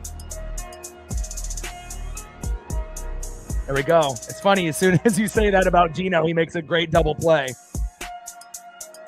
That was the defensive play of the game right there. So he misses one before, but then ends up getting that beautiful double play to Cole Young and to Donovan Solano. So again, and Gino's going to be a better hitter than Williamson, but again, at some point we'll end up having Ben Williamson on the team. And, who knows? Gino might only be on the team this year. Again, if we had to choose between Gino and Naylor, you would assume Naylor would be the obvious choice based off age and production. But, we just have to appreciate what we have now and, have to take the good with the bad. There's going to be peaks and valleys. First pitch from Castillo to Schwarber, low and away, 1-0 count. Yeah, that's wild, huh? Potentially gonna, score a 0 4 games in a row, right? It looks like Astros just scored though. Yeah, as I say, they think they just got 2. I just looked up at the scoreboard as well, as Cody did. 1-1 pitch in play. And Schwarber all the way back to the wall and a big double to right.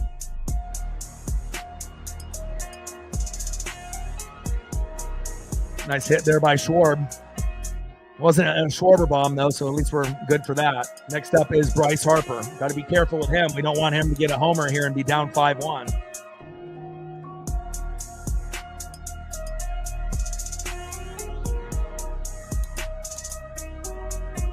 First pitch from Castillo to Harper. High and away, 1-0 count.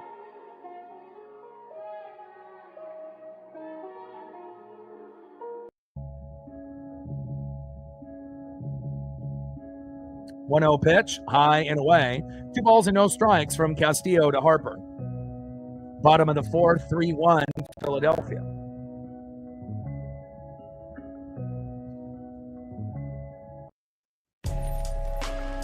Two-0 pitch, low and away. 3 balls and no strikes to Bryce Harper. It's kind of funny, like when we actually talk about something or think about something, and then all of a sudden the opposite happens or that thing does happen.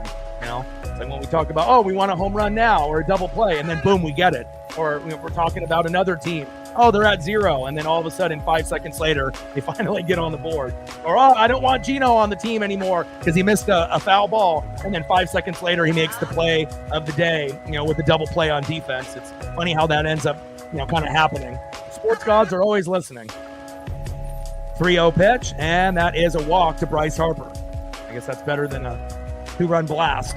And we need 1 more out to get out of this inning. Next up is JT Realmuto. Runners at first and second here in the bottom of the 4th. We're only down 2.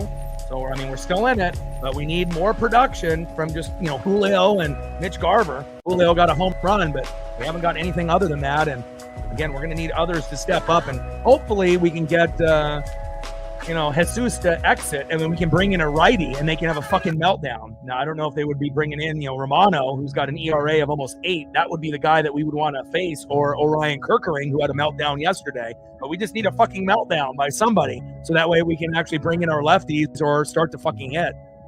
0-1 pitch, and Realmuto flies out to center, and that is out number 3. So even though the score is 3-1, realistically, we could be down 6-1, 7-1, 8-1 already. So, again, not ideal to be down, but again, we just need the bats to step up, and hopefully someone will be able to do that. Maybe we can get an unexpected home run by one of these next 4 guys. Next up, first baseman in the 6 hole, 0 for 1, Donovan Solano. Batting second in the 7 hole, 0 for 1 with a K, JP Crawford. And batting third, 0 for 1 with a K, right fielder Dylan Moore. And then if we can get to him, second baseman in the 9 hole, Cole Young. Trident's up. Let's go, M's. I got you.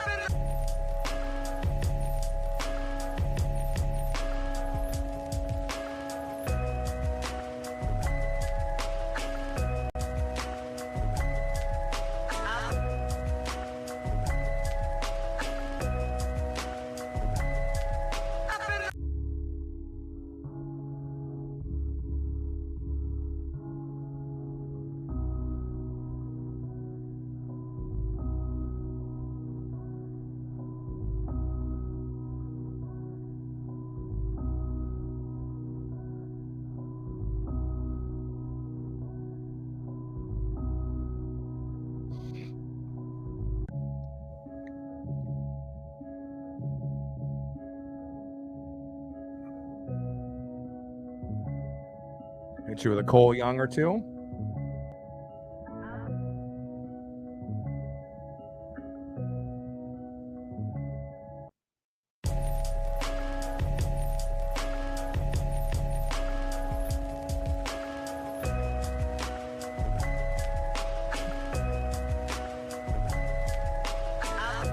Appreciate you. Top of the fifth, 3-1 Philadelphia.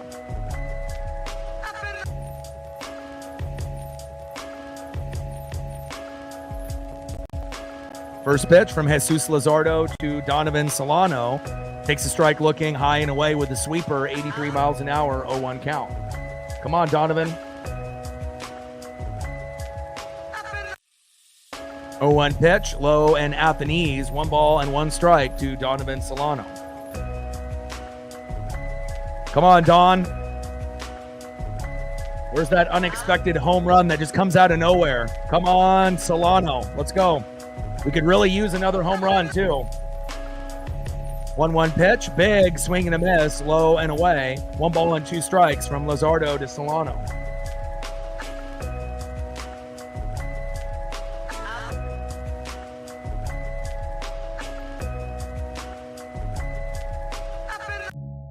One-two pitch, big swing and a miss, and down goes Solano, and that is 1 away. No home run for Solano there, but again, we'll see what happens as we move forward in the matchup. Hopefully he can get at least a hit before the game is over. Next up is J.P. Crawford. I mean, Garver's already gotten a hit, and, you know, we don't want Solano and Dylan Moore both to go 0 for 4, 0 for 5. We're going to need those guys to get at least a hit or at least get on base with a fucking walk or something, or get plunked. First pitch from Luzardo to Crawford. Low and at the knees, 1-0 count. Come on, JP. Another guy that's kind of overdue for a home run. I mean, that's pretty much almost the whole entire team, except for Julio, who's been doing it pretty regularly. 1-0 pitch, fouled off, low and away. 1 ball and 1 strike from Luzardo to JP Crawford.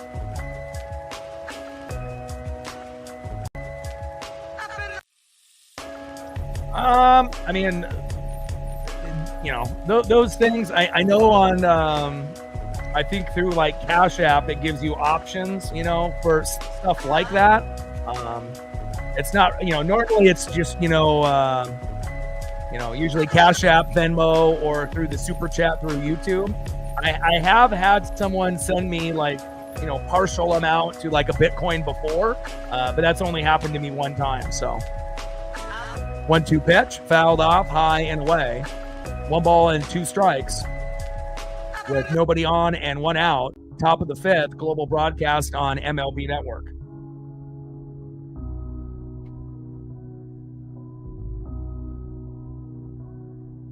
Yeah, but I think that's the only time that I've ever gotten something like that. So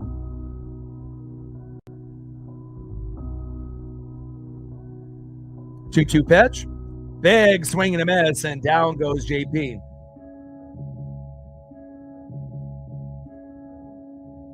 And that is 2 away. Next up is right fielder Dylan Moore.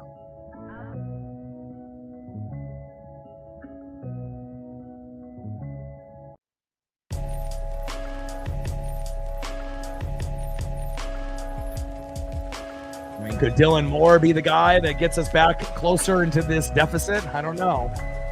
Not very likely, but hey, you know, anything could happen.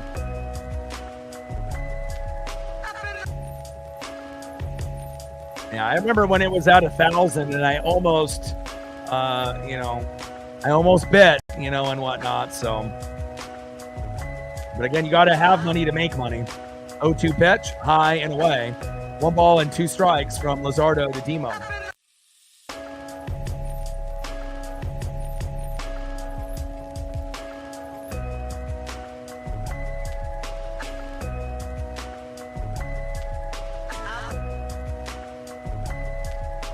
Yeah, it would have been much smarter to invest in, Bitcoin back in the day rather than NFTs. I mean, there was NFTs that were worth, in the millions that are worth now less than $100. So hopefully you didn't invest in any of those things. 1-2 pitch, and Demo pops out to second, and that is out number 3. But it's crazy, you know, I think most people already kind of knew that NFTs were kind of a scam and whatnot, and at some point the value would definitely, you know, go down to almost nothing. But for a little while, there was a little hype behind it, but, you know, didn't have the substance and the backing like obviously Bitcoin and some of these other things. Let's go to the bottom of the 5th inning, 3-1 Philadelphia.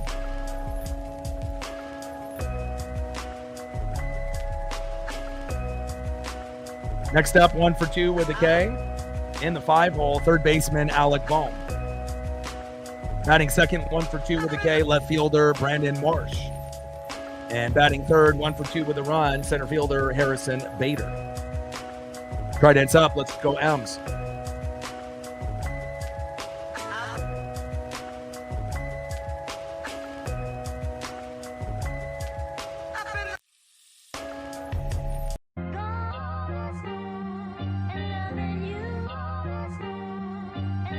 And Bizzardo is coming in, so that is the last of Luis Castillo. Let's look at his final line.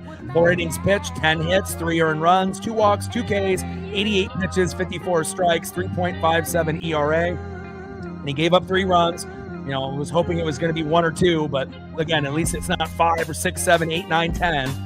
And we still have a chance, you know, with about half of the matchup left to go.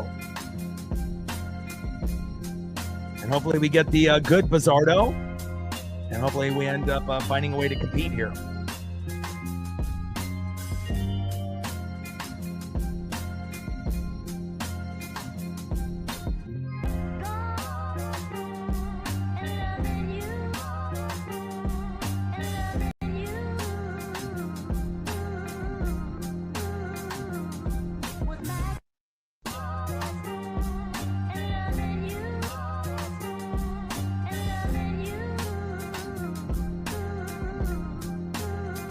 First pitch from Bizzardo to Alec Bohm. Takes a strike looking high and inside. 0-1 count.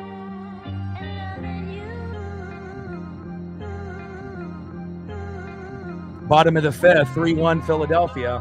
Let's go, Bizzardo.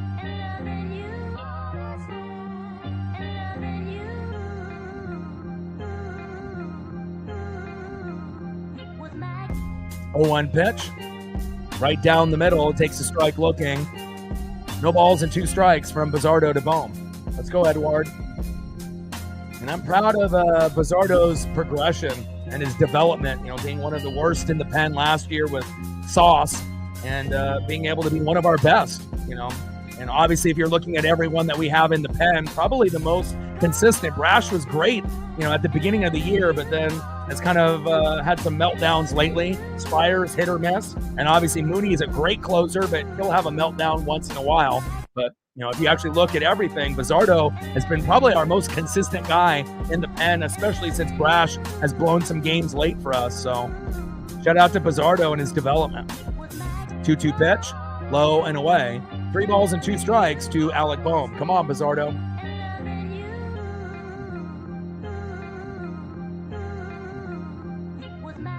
3-2 pitch, fouled off, low and at the knees. Count still is full. 3 balls and 2 strikes from Bizzardo to Bohm.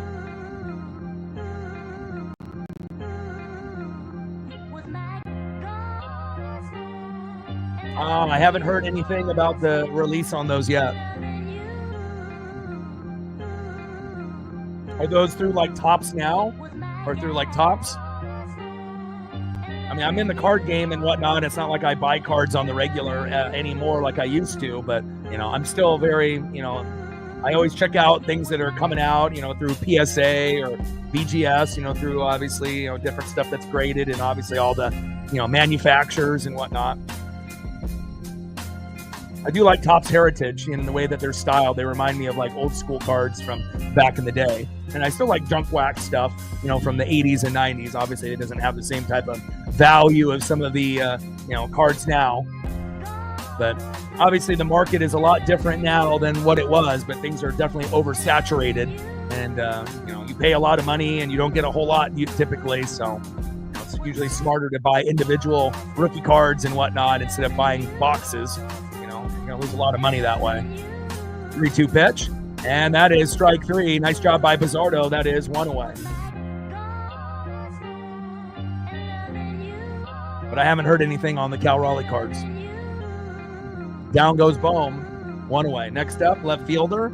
Straight out of Duck Dynasty, Brandon Marsh. Great beard. Bottom of the 5th, 3-1 Phillies. First pitch, takes a strike looking. High and away, 0-1 count. Bizzardo on the mound. Marsh in the box.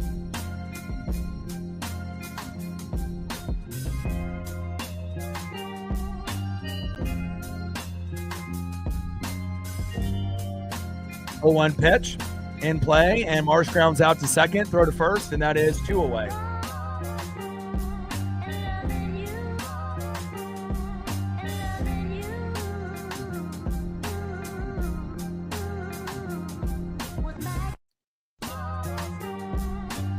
Next up, 1 for 2 with a run, center fielder Harrison Bader. Now, I don't got too much. I got a couple Julios, PSA, BGS, that are graded, and auto rookies, and Cal Raleigh. I got an Aaron Judge, rookie auto, as Bader singles the center right up the middle.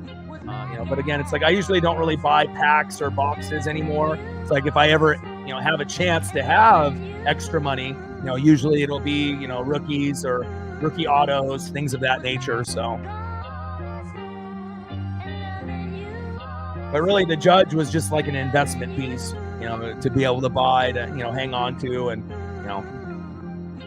if you try to get it at a good number, a couple years back, back when he was on his 62 home run pace, and at some point down the road, you make a $500-600 investment, and then definitely can turn into $1,000, $1,100, $1,200 down the road, or even higher. First pitch from Bizzardo to Kepler, high and away, 1-0 count.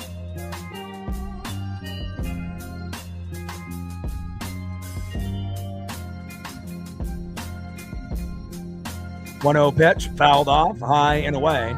1 ball and 1 strike from Bizzardo to Kepler.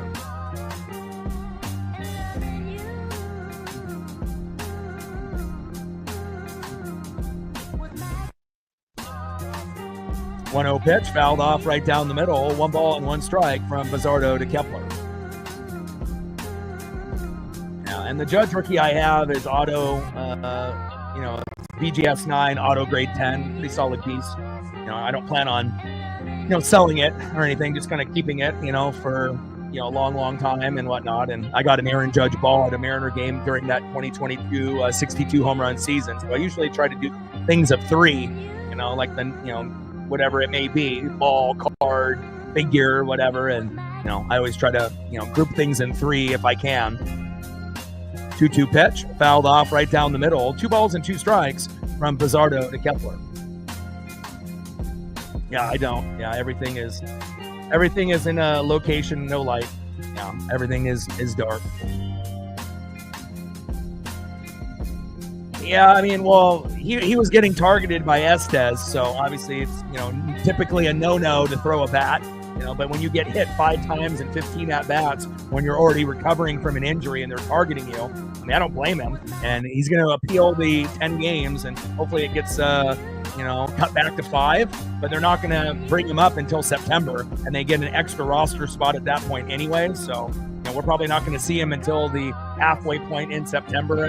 But as long as we have him, in September, October, when we're making our run, when he's maybe a little bit more healthier at that point anyways, it makes sense. But, again, I understand why he did what he did. I mean, we've never really seen someone, get hit 5 times in 15 at-bats, and especially a guy that has been targeting him when he was on the A's, even from last year. So.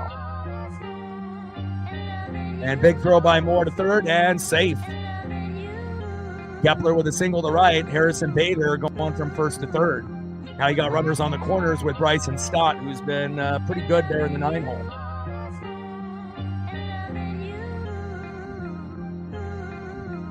I mean, I still wish I had my Jordan rookie, PSA 9, 86 Fleer, but, sometimes you got to sacrifice things for your dreams. And I was a smart, businessman as, when it came anyways, getting it for $1,000 when it was worth $2,500 in 2003 in LeBron's rookie year, and Bizzardo now exits. And, now it's worth like, 20, 30 grand, but, at this point you got to be able to make smart investments. And, that was probably the best investment that I ever made.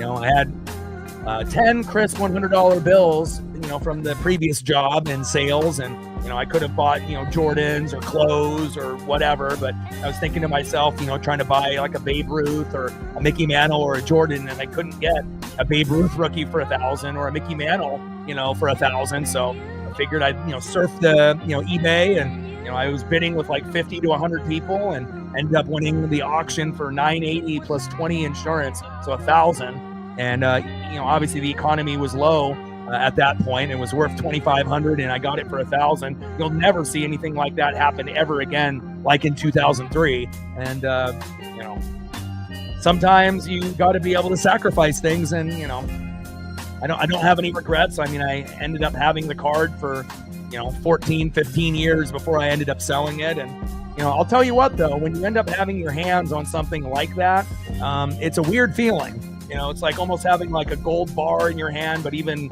on a higher level. Like it's just something, like an aura behind it, just knowing that there's not very many Jordan rookies that are out there, let alone PSA 9s. I do miss it.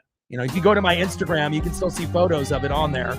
And, again, I don't have any regrets, because sometimes you got to make the sacrifices for the dream, right? To be able to get the iMac and the, microphones and the speakers and all the equipment and whatnot. But that definitely was the greatest investment probably that I've ever made.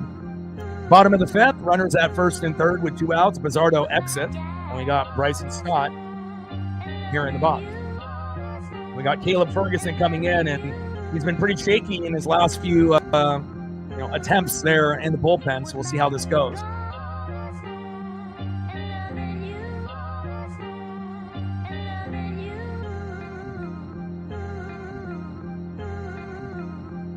'55th appearance here for Caleb Ferguson. First pitch from Ferguson to Stott. Takes a strike looking high and away, 0-1 count. 0-1 pitch. High and away with the cutter. 1 ball and 1 strike to Bryson Stott. We got to keep him stranded here. We got runners at first and third. We want to keep it within 2 as long as we can before we actually get another home run and get it to 3-3 or at least a 3-2 deficit.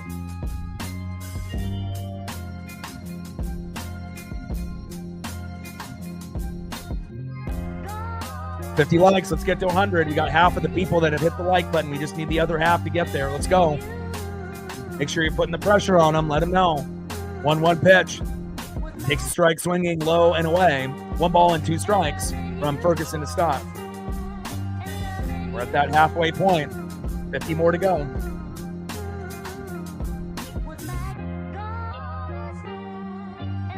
Now, the most iconic card in the game. I mean, obviously, Babe Ruths are special. Mickey Mantles are special.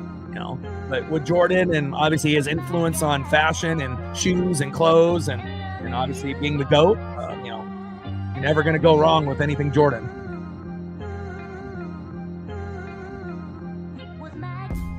One-two pitch, low and away. 2 balls and 2 strikes from Ferguson to Stott. Bottom of the fifth, 3-1 Philadelphia. 2-2 pitch, and Stott lines out to center. And Julio is there with a catch. Wow. Diving catch by Julio Rodriguez. And that saved at least a run, maybe 2. Nice job.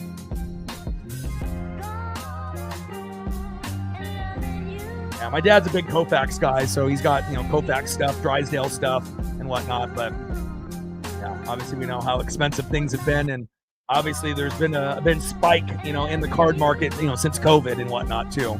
The only thing that is kind of...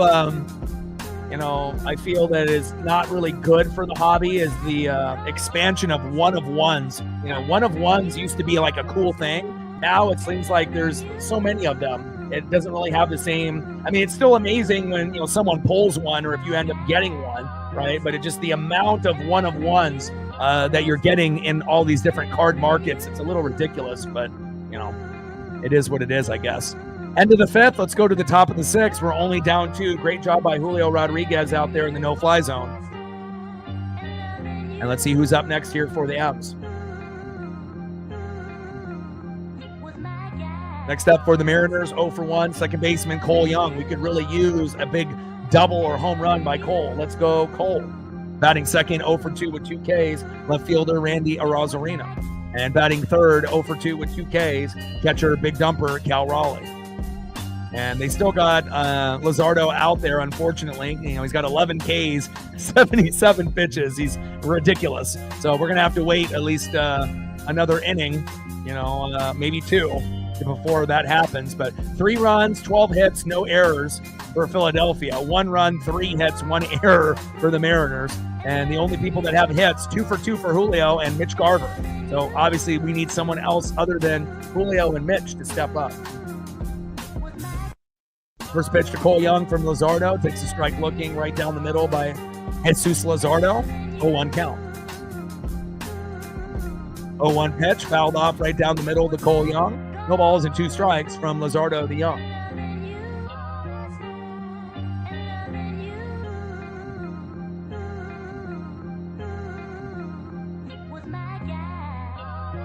Oh-2 pitch, fouled off low and away. No balls and 2 strikes from Luzardo to Young. Yeah, I always like, kind of the oddball stuff. Like I got like when Pogs were a thing, I have a Michael Jordan Nike Slammer that's still in the plastic that's never been used. And again, there's certain like rare items like that you'll never see. And I've, been on eBay, forever, never seen another one, and I never would sell it. I still got the OJ Simpson one and a few others and stuff, but I like kind of that oddball, weird, rare stuff that may not be the norm. I collect all kinds of toys and sports cards and memorabilia, but I'm always looking for that rare stuff. Down goes Cole Young, and that is 1 away. Big swing and a miss. Nice punch out by Luzardo. Luzardo going for 15 Ks today. My goodness. 1 away from his career high. He's at 12 right now. 12 Ks with 82 pitches. You are ridiculous. And this isn't even fucking Zach Wheeler, who's obviously on the IL. They have so many good pitchers. It's just ridiculous. 0-1 pitch. High and big swing and a miss. High and inside. No balls and 2 strikes to Randy Arozarena.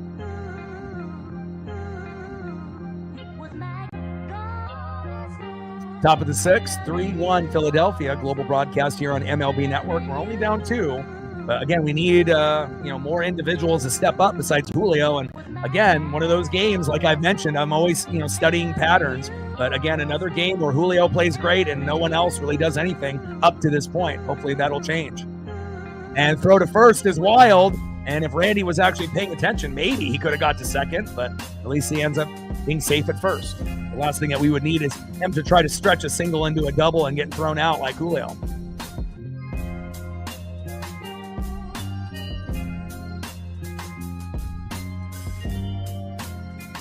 Next up is Big Dumper Cal Raleigh.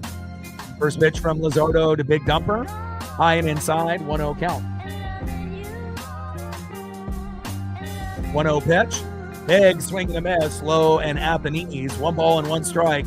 Big Dumper Cal Raleigh at 47 home runs. We need home run number 48. And he can tie the game up right here, and we would love that. That would tie the MLB all-time record with Salvador Perez with 48 home runs. But again, we may have to wait until Luzardo exits so we can get a righty in there, preferably Romano, who's got an ERA of 8, but 1-1 pitch, and Raleigh lines out to right, and that is 2 away.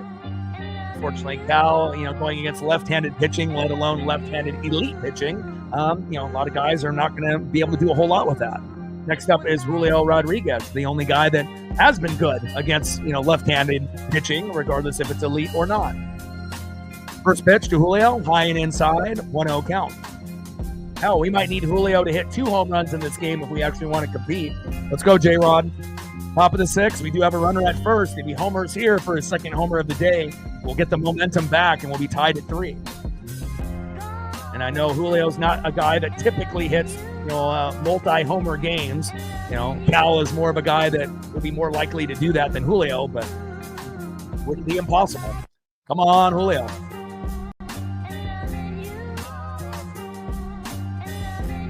Let's go, baby. Big players make big plays. And Randy back to first with the throw. Bryce Harper there. They're trying to keep him honest.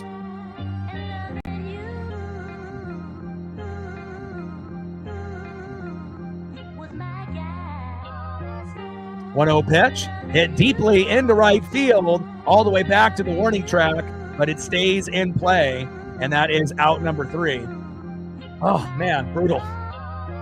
All right, let's go to the bottom of the 6th. We're only down 2, but again, we're going to need another home run or a sequence of back-to-back-to-back hits for a big RBI. But considering we only have 3 hits, 2 by Julio, one of them a home run, and Mitch Garver, that doesn't seem that possible.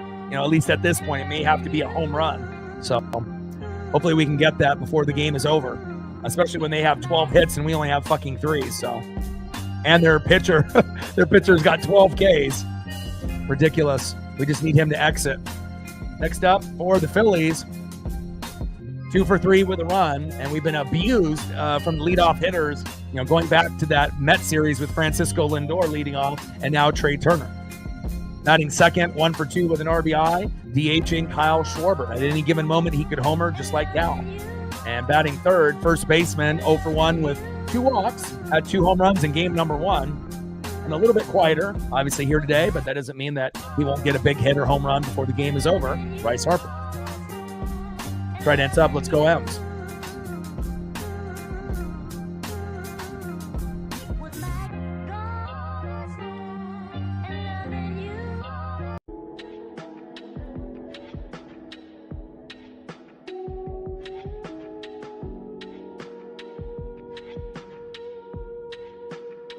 Can't wait for this road trip to be over. I know we've said that a few times this year, especially when it's been a rough one for us.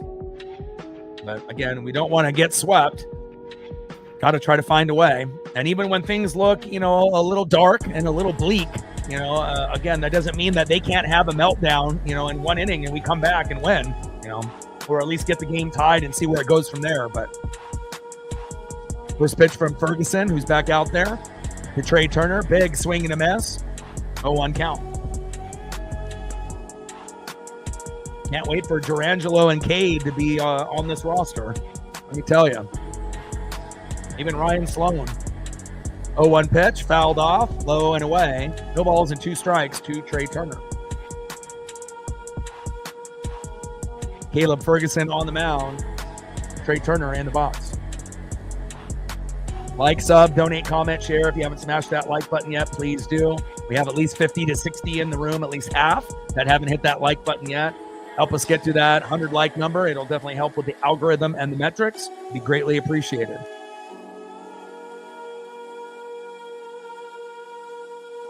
And we're sitting at, 13:87 to go on the Dono train. And we gained a few subs, and we still need a few more to hit that 5 to 15 mark.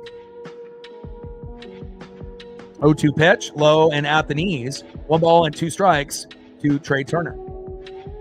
MLB hits later. Bo Bichette is 1 with 157, believe it or not. Turner's 2, 154. Luis Ariz and Manny Machado tied for third at 142. And Bobby Witt Jr. having a great year this year with 141. And Turner started off a little slow and then really has started to pick up the pace. 1-2 pitch, low and at the knees. 2 balls and 2 strikes to Trey Turner. 2-2 pitch, and another single by Turner. God, he is so hot. 10-game hit streak, and he's just going to keep getting hit after hit after hit. I wonder if the Dodgers wish that he was still on the team. Another 3-hit day for Trey Turner. Unbelievable. I wish we could have a 3-hit day from one of our players. Next up is DHing Kyle Schwarber. Can't have a Schwarber bomb here, because if we go down 5-1, we're already down 3-1 right now, and it's feeling pretty bleak right now. But again, all it takes is one, meltdown, and they bring in Jordan Romano. We can come back, or even Orion Kirkland. 0-1 pitch, low and away. 1 ball and 1 strike from Ferguson to Schwarber. Come on out. Keep battling.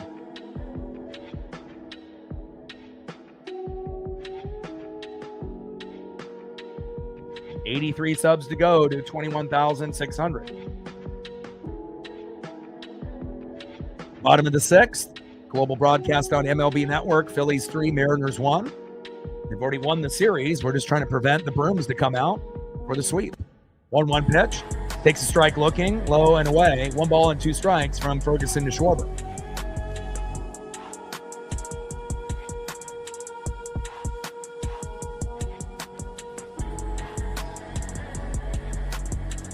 Schwarber in the box. Caleb on the mound. Trey Turner at first. 3-hit day for Trey.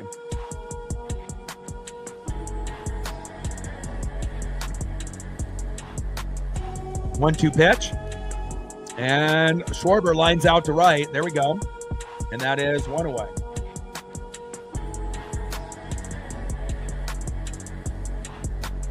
Next up is first baseman, 0 for 1 with 2 walks, Bryce Harper.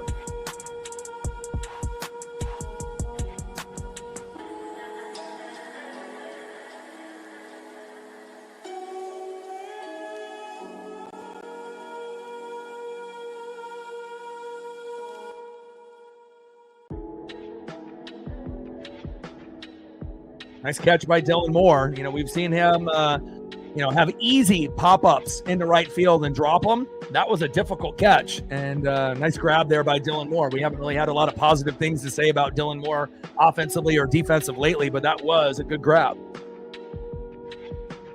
First pitch from Ferguson to Harper, low and away, 1-0 count.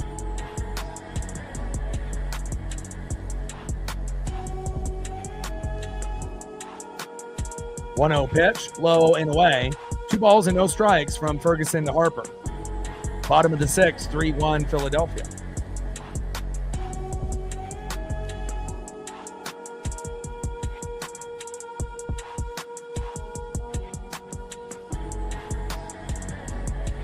Come on, Ems. Got to dig deep.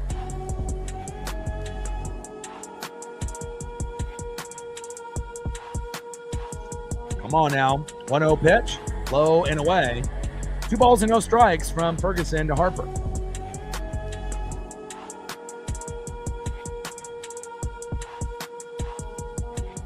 But it'll be good, once we hit the plane. And, obviously we'll have the day off tomorrow and we'll be live on Friday at home at T-Mobile going against the Athletics. So 3-0 pitch, and that is high and away, and that's a 4-pitch walk from Ferguson to Bryce Harper. Now we got runners at first and second with 1 out. We need a double play now. JT Realmuto, slow dribbler to JP Crawford, and throw to first to Solano, and we get out of this inning. I need a double play ASAP. We already had Realmuto have that big 2-run blast late against Matt Brash that cost us yesterday's matchup. Can't have JT get another one here today. Give me the double play, sports gods. You listening?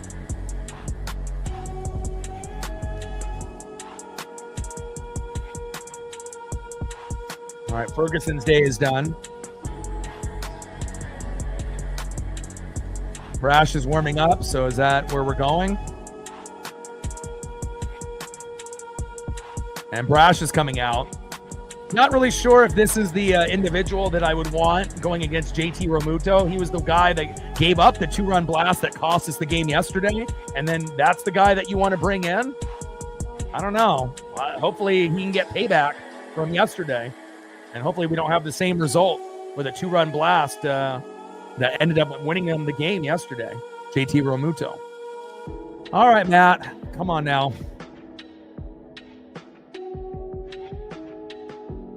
And a little disappointing on how bad Brash has been after the break. We don't expect a guy, to lose us games that was so electric in the first half of the season. But, it is baseball. It happens.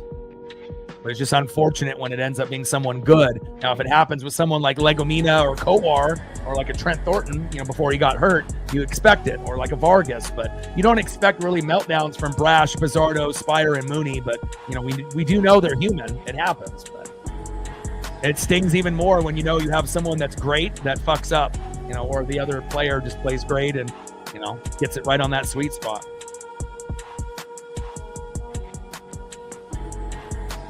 Go, Brash.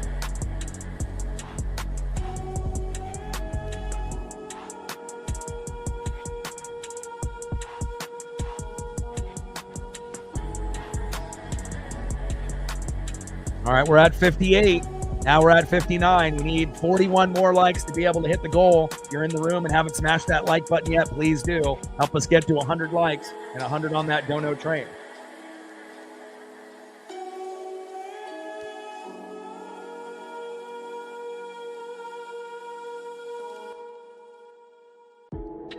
.38 games, 1-2 record, 1.88 ERA, 38 strikes to 13 walks, gave up 2 home runs, but one was yesterday.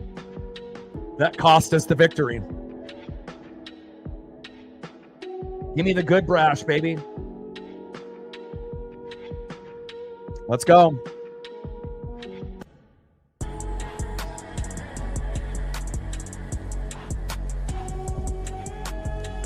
Come on, Matt. I need a, we need something. First pitch from Brash to Ramuto. Takes a strike looking right down the middle with the slider. Going right at him. 0-1 count. 0-1 pitch. Low and away, but in the zone. Should have been strike 2, but called the ball. And again, we've had an increased strike zone, typically inside, but not away. 1 ball and 1 strike from Brash to Realmuto. 1-1 pitch, high and away. Missing the strike zone by inches there. 2 balls and 1 strike from Brash to Realmuto. Come on, Matt. Brash on the mound. JT Realmuto in the box.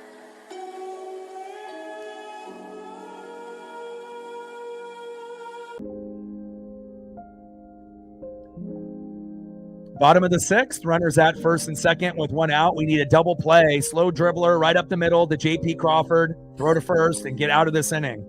Got to keep this lead within 2 before we hit our second home run of the day. And popped up. Dylan Moore with the catch. Runners tag up and safe. There we go. 2 away. There we go, Matt. That's much better than giving up a home run, let me tell you. Next up is Alec Bohm. First pitch to Bohm, low and away. Big swing and a miss. 0-1 count. See if Brash can get a punch out maybe here on this last batter, or a pop-up ground out, force out, whatever. Just let's keep these runners stranded at first and third with 2 outs. Bottom of the 6th, global broadcast on MLB Network. Phillies up 3-1. They're very, very good. One of the best teams in baseball. Right there, obviously, with the Brewers and the Dodgers, obviously with 70-plus wins. And the National League is definitely deep this year. 0-1 pitch away. 1 ball and 1 strike as Harper is safe at second. Runners now at second and third with 2 outs.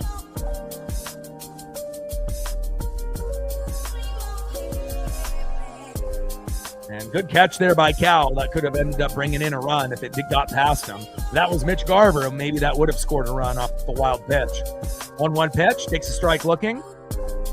Low and away. 1 ball and 2 strikes from Brash to Bohm.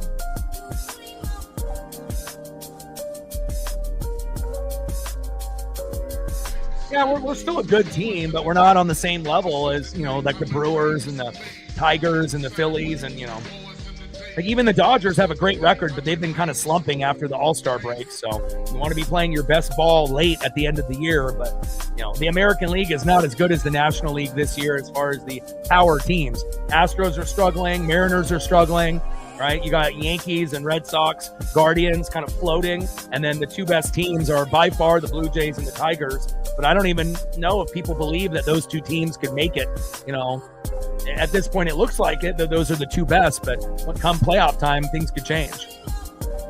2-2 pitch, low and away. 3 balls and 2 strikes from Brash to Bohm. But again, there's only 1 team out of 30 that has a good record on the road, and that's the Brewers. They're usually 9, 10, 11 games above 500 on the road. Everyone else is a few games above 500, at 500, or below 500 on the road. Hard to win games on the road, and down goes Bohm, and we leave him stranded. Good job, Brash. There we go. There we go. I like that. That's much better. You made up for yesterday. Slightly. You lost the game for us giving up that home run to Realmuto, but again, 13 hit day for the Phillies, 3 for the Mariners, and again, another game where Julio plays great and no one else does. Mitch Garver's got the other hit, but it shows you when you have this righty lineup, you can't get anything, No Naylor, no Polo, and it's almost like, we should buck the trend and just throw our lefty lineup out there against a left-handed pitcher. It'll give us better results rather than going with righties that we don't really believe in, like Dylan Moore. All right, we need to get something here. Let's go to the top of the 7th inning. Let's see who's up next for the Mariners. Let's start a rally. What do you say? Good vibes only. Next up, 0 for 2 with 2 Ks. Eugenio Suarez. I would love for Gino to get a single, double, or a home run here to start the rally. 1 for 2, has a single, DHing in the 5-hole, Mitch Garver. Garver can get a single. And then batting third, 0 for 2 with 2 Ks, first baseman Donovan Solano. Realistically, more than likely, could strike out, but maybe Donovan could end up getting a single as well. We just need to get a chance to be able to get 3 hits in a row unless we can get one of these 3 guys to homer. Trident's up. Let's go, M's.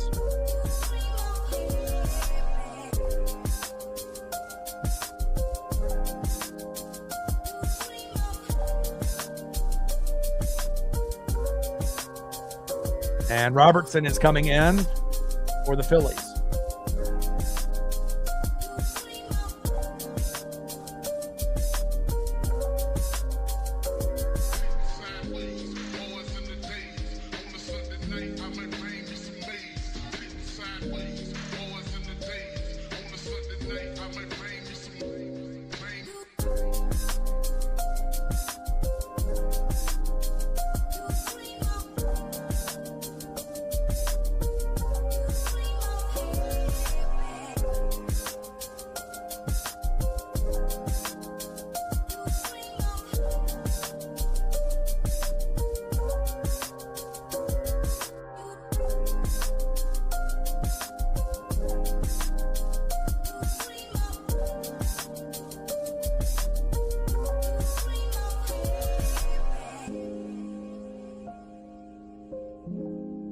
David Robertson taking over.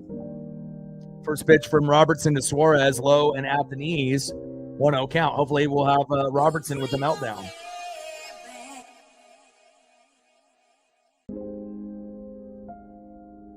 Robertson on the mound, Gino in the box.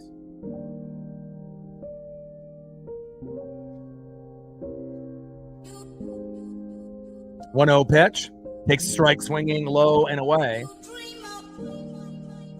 1 ball and 1 strike from Robertson to Gino. 1-1 pitch, low and away with the knuckle curve. Should have been probably a strike, but called ball. 2 balls and 1 strike from Robertson to Suarez. Top of the 7th, we're only down 2, and based on how we played and how we pitched, we easily could be down 5, 6, 7 at this point. So, and here we go, Gino, back, see ya. There we go. Eugenio Suarez, you talk about it, and then you get it. Eugenio Suarez, solo dinger, and just like that, like we mentioned, we needed a home run and a big play, and we got it. Now we're only down by 1, 3-2 Phillies. Fuck yeah.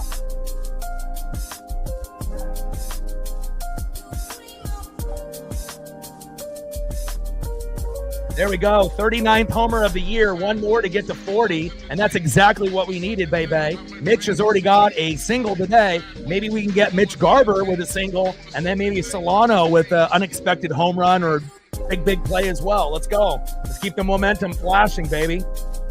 Never give up, man. Let's go. First pitch to Mitch Garver. Low and away. 1-0 count. And sometimes you just need, another guy to come in to have a meltdown. And Robertson was that guy. There we go.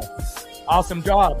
It's crazy. Naylor was good for us. Gino, nothing. And then now Naylor not doing anything. And now Gino's playing great. And again, Gino's streaky, right? And for all those people that were complaining about Gino, a few weeks back, right when we got him from the deadline, at least we had Naylor to kind of cover. And now Naylor has been sick, cold, flu, COVID, whatever it may be, food poisoning. And hopefully he'll be good when we come back to the T-Mobile for the athletic series. But Gino's been pretty fucking solid lately, stepping up for Naylor's absence. 1-1 pitch, fouled off, low and at the knees. 1 ball and 2 strikes from Robertson to Garver. Let's go. 1-2 pitch, and Garver strikes out looking, 1 away. Next up is Donovan Solano. Come on, Don.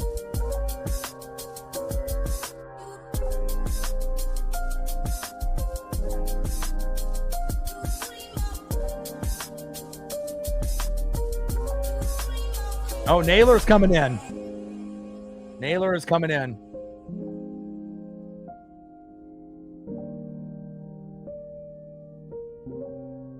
All right, come on, Josh.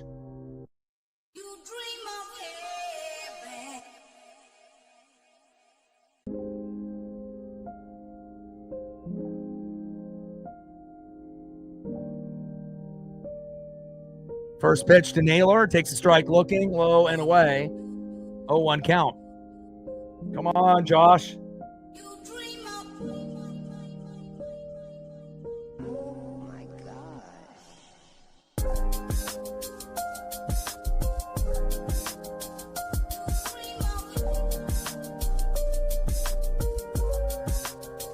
Let's go, baby. Time for a rally. Let's go. 0-1 pitch. High and inside with a cutter by Robertson. 1 ball and 1 strike to Josh Naylor, pinch hitting for Donovan Solano. David Robertson having a slight meltdown, and we love it. 1-1 pitch, low and away. 2 balls and 1 strike from Robertson to Naylor. Come on, baby. It's crazy like how we can just play so shitty for so long, and then all of a sudden, it just takes one pitcher, and again, we know how great Jesus was, with his amazing K count, today, but again, it's not like he's going to pitch all 9 innings and the game resets after that starting pitcher, exits the game, and, depending on how your bullpen does, that's going to be the thing that loses you more games than any other thing, obviously, throughout the series and throughout these games. 2-1 pitch, and Naylor grounds out to first. Toe tap on the bag, and that is 2 away. Maybe we would have been better off with Solano, even though we know Naylor's the better player. Next up is shortstop J.P. Crawford. It'd be really sweet if we can get a double or an unexpected home run from J.P. First pitch from Robertson to J.P. Low and away with a cutter. 1-0 count. 1-0 pitch. Takes a ball, which should have been called strike, with the cutter in the box. 2 balls and no strikes to J.P. Crawford. We're only down by a run, which is almost a miracle, considering on how shaky Castillo was today. But the defense was good, got a double play here and there, made some good defensive plays as well, and definitely gave us a chance to at least compete here late. 2-0 pitch, high and away. 3 balls and no strikes to J.P. Crawford. Here we go. Come on, baby. 3-0 pitch, and that is a walk. Meltdown. I love it. Let's go.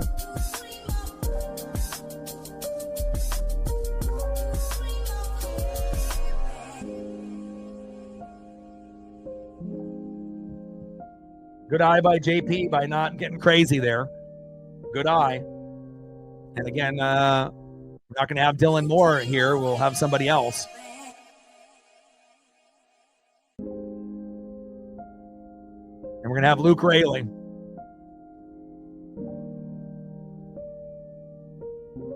Come on, Luke. Luke, we need a nuke.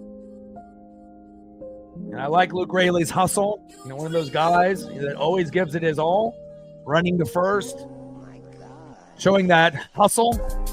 Something that you can't really teach. It's either you got it or you don't. Top of the 7th. 3-2 Phillies. Runner at first with 2 outs. And I would love a double-decker Luke Raley 400-plus home run bomb to give us a 4-3 lead, because if that happens, we would have a good chance of winning the game. But at this point, we would even take in a big RBI if we can get it. Come on, Luke.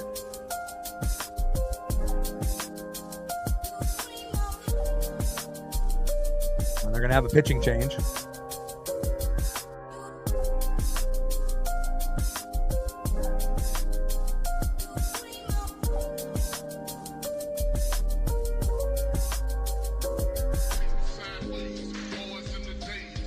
Got to talk this shit into existence. Come on, baby. I need this. And I know you've been injured, and I know the probability of something like this happening is really low, but you never know. Bring that electricity, Luke Raley. We already know you got the hustle. I just need you to hit it on the sweet spot. We're down by a run. Runner at first with 2 outs, top of the 7th. And at least we have a chance, to be able to get this win here today. Let them know. Like, sub, donate, comment, share. If you haven't smashed that like button yet, please do. We have at least 60 to 70 people in the room that haven't hit the like button yet. Do your boy a solid and help us get to 100 likes before the stream ends. Top of the 7th, 3-2 Philadelphia.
First pitch to Luke. Big swing and a miss. Low and away. 0-1 count.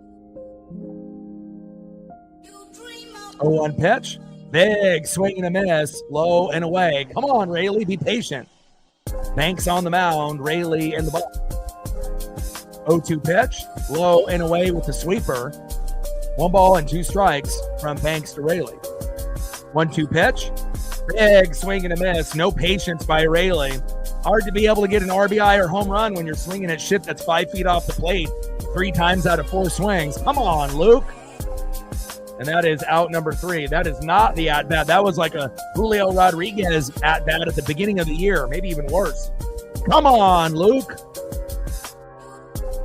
But at least we ended up getting that big home run by Eugenio Suarez. Good vibes only, and now we're only down 1. So I guess beggars can't be choosers. You know, you're not going to be able to come back immediately when you're down by 2 runs. Sometimes you just got to grind it out. But at least we have 2 home runs today, 1 by Julio, 1 by Gino. And when we homer, that typically gives us a chance to win. All right, let's see who's up next here in the bottom of the 7th.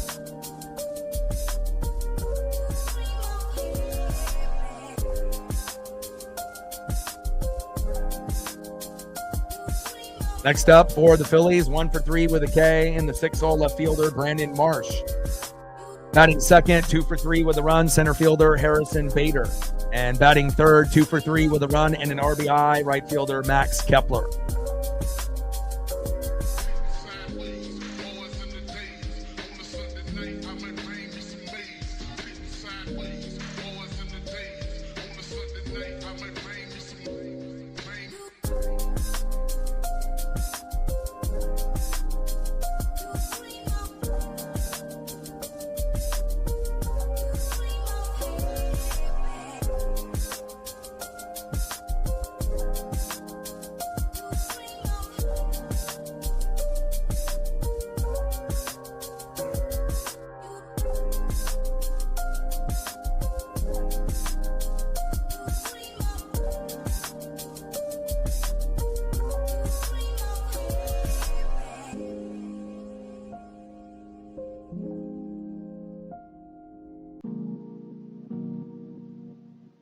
All right, man, we need to rally. Got to do anything and everything to find a way to prevent the sweep. It's been a terrible road trip for Seattle, winning 1 game against the Orioles with 2 rain delays, 0-6 on the year with rain delays, only winning 1 game against the Mets with a rain delay on the Little League Classic, and then on the brink of getting swept here by one of the best teams in baseball on the road against the Phillies. But again, we're close. We're only down 1 run now. And Taylor Saucedo enters the matchup. Hopefully we get the good sauce, not the bad. First pitch by Sauce to Marsh. Low and away, 1-0 count. 1-0 pitch, low and away. 2 balls and no strikes from Sauce to Marsh. And kind of the opposite of Luke Rayleigh. He was swinging at pitches like that, 5 feet off the plate. Marsh, you know, obviously a little bit more patient. Bottom of the 7th, 3-2 Philadelphia on a global broadcast here on MLB Network. Could easily be 5-2, 6-2, 7-2. 2-0 pitch, low and away. 3 balls and no strikes by Sauce to Marsh. This doesn't look like the good sauce. Got an ERA of 5.14 with limited action with the Mariners this year. Was one of the worst players on the team last year. And a 4-pitch walk. Golly. Is this the right guy to have in the game when we finally caught up with Gino with a home run? You tell me. Golly. Next up is center fielder Harrison Bader. Hopefully we get a strikeout and a double play, or a double play and a strikeout. First pitch from Sauce to Bader. That's a good pitch. Takes a strike right down the middle, 0-1 count. Like, sub, donate, comment, share. If you haven't smashed that like button yet, please do. Help us get to 100 likes before this stream ends. And we're looking for 100 on the dono train. We're at 74. So we have at least 60 people in the room that haven't hit that like button. Now we're at 75. 25 more out of the 60 people that are in the room that haven't done it yet, and we'll be at 100. Let's go. Bottom of the 7th, 3-2 Phillies. Homers by Julio and Eugenio Suarez. And obviously with the Philadelphia Phillies, I mean, they've had a number of things go their way up to this point. 0-1 pitch in play, And Bader hit by pitch. Golly, get him out of there. 13 hits for the Phillies, only 4 by the Mariners, an error apiece. And Schwarber had a sac fly. Turner scored, making it 1-1 after Julio homered in the first. Stott doubled to right, and Bader scored, making it 2-1 in the second. Kepler homered to right, making it 3-1 in the fourth. And then Gino just homered a couple minutes ago in the top of the seventh, making it 3-2. But this is not the good sauce, and why did we select this individual to come in with the game on the line? You tell me. Bottom of the seventh, runners at first and second with no outs. And I know we don't have Kowar or Legomena. We sent them down to AAA, so we're kind of running out of guys. But hit Bader on the foot. Jesus Christ, man.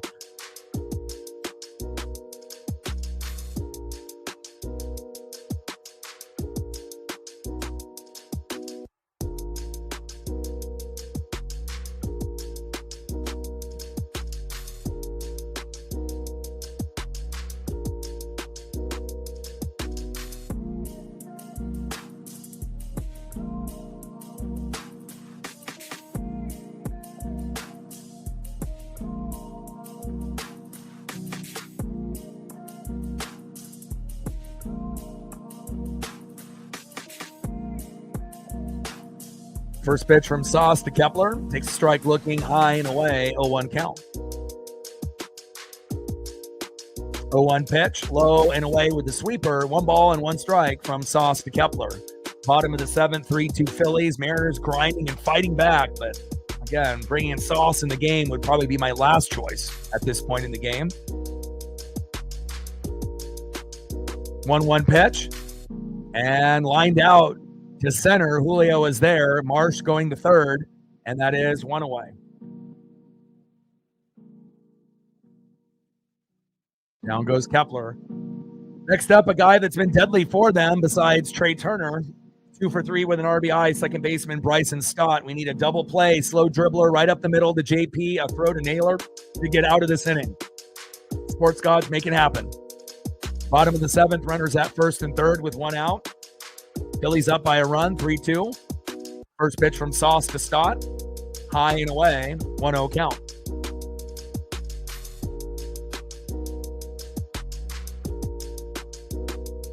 Come on, baby. We need a rally.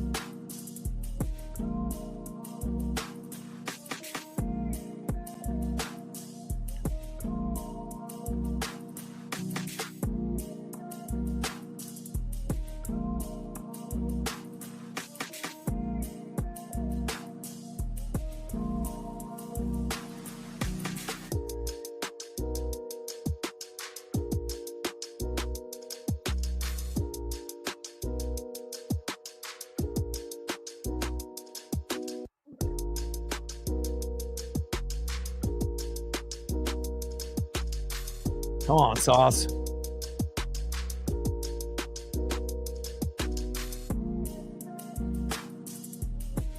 One-0 pitch, and Stott with another single to left. Marsh scores, Bader to third, and just like that, 4-2 Philadelphia. Brutal. Well, you don't bring in a player like that. We would have been better off by bringing in, Carlos Vargas. Next up is Trey Turner. I mean, we fought so hard to try to come back, and, not the person that you want to be able to have in the matchup. I mean, if you were going to go for a lefty, why not bring in Gabe Spire instead of Sauce? First pitch to Trey Turner, low and at the knees, 1-0 count.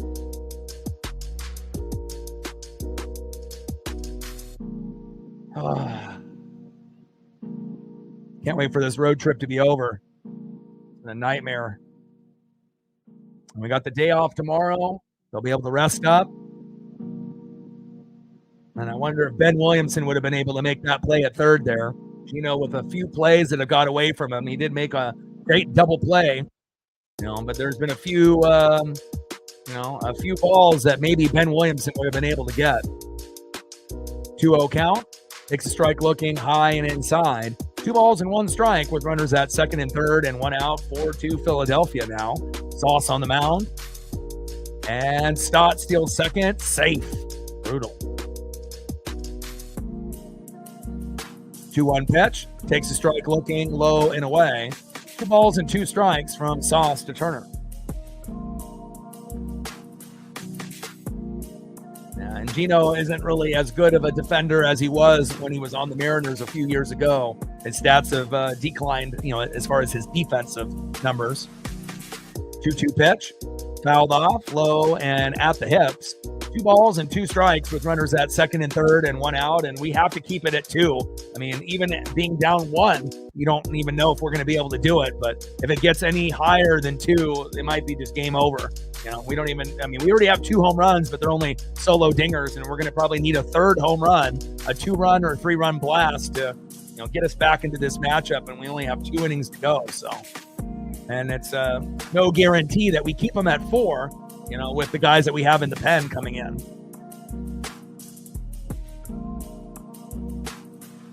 $25 more likes to get to that hundo. Let's get that number. We still have about 60, 65 people that haven't been there.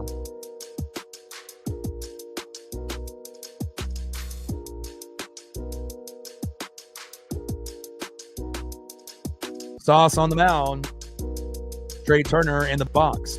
Bottom of the 7th, runners at second and third and 1 out. And Bader scores. 5-2 Phillies. Gosh, can make the bleeding stop. It might be over now. Brutal.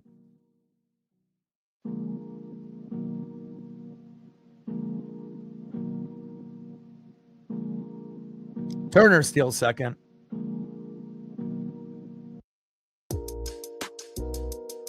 Great base running there by the Phillies.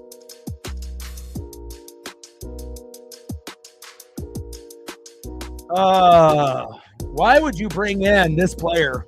Again, if you wanted to go lefty, why not bring in Gabe? And there's no guarantee that Gabe wouldn't have done the same exact thing, but it's not like Young would have had to play at home anyways, even if he would have caught it.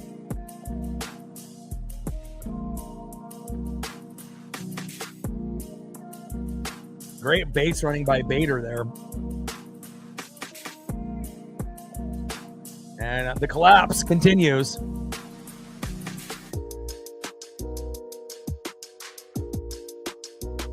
Unbelievable. And Schwarber singles to right. Stott scores on the error. Turner scores on the error. Schwarber safe at second. Throwing error by Rayleigh. Absolutely great. Fantastic. 7-2 Philadelphia. Well, there's the game, and that's what happens when you bring in a shitty player in the pen. It's game over. No chance of coming back now. 0. This Philly team is very, very good, man.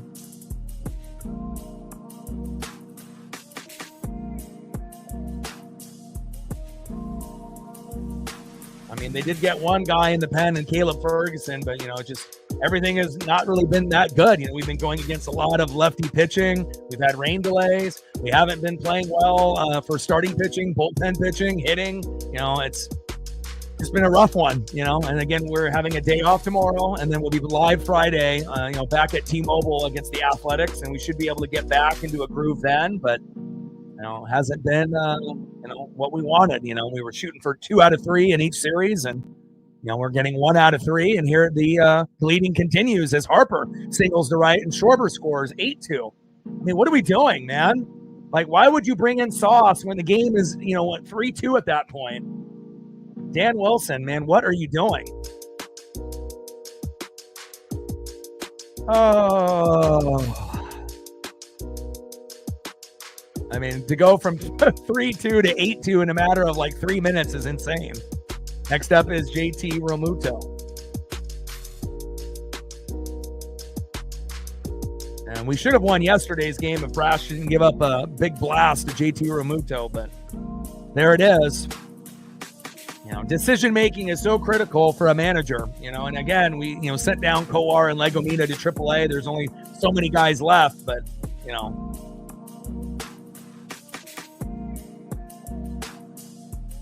shows you when you have a shitty guy in the pen, how quickly things can explode. So much pain, man. Pain. Just make it stop. But again, this is one of the best teams in baseball. And, not very many teams would be able to go into Philadelphia and win. I mean, I don't even care if we're talking Brewers or Cubs or, Dodgers or Padres or, Tigers or Blue Jays, even if you're a top dog. This is not a place that's easy to win. They are very dominant.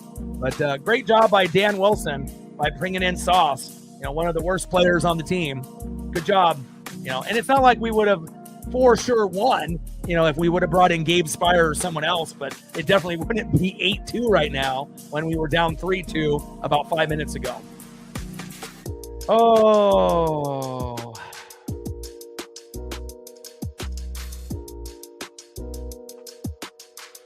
Besides the Mariners, blowing this here, I'm good.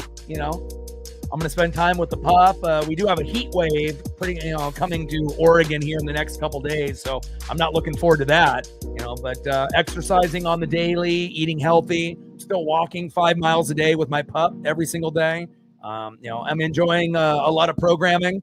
Catching up on some shows. I'm watching a lot of Anthony Bourdain, No Reservations on Pluto TV. They're doing like a marathon of all of his like old school, programs. And, the world could use an Anthony Bourdain right now with all of the craziness that's going on. And, it's like one of the only human beings that actually brought people together, regardless of what race or age you are. And, I like being able to see different cultures across the world. I love food. And obviously that's, something that's been lifting my spirits, since the Mariners are, crushing my soul on the daily. But again, we are going to be home on Friday, and I do believe we will start a new win streak then.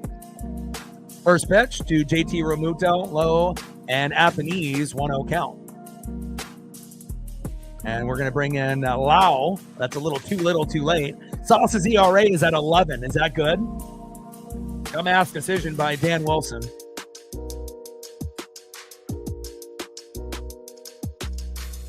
1-0 pitch, takes a strike swinging, high and away. 1 ball and 1 strike from Lau to Realmuto. Yeah, well, I think the main thing is you need to exercise, you need to eat healthy, and you need to be able to have something to look forward to. Again, and if you don't have a dog or something like of that nature, those are the things that really have changed my life around. Is having my pup, and being able to dedicate my time and energy with her.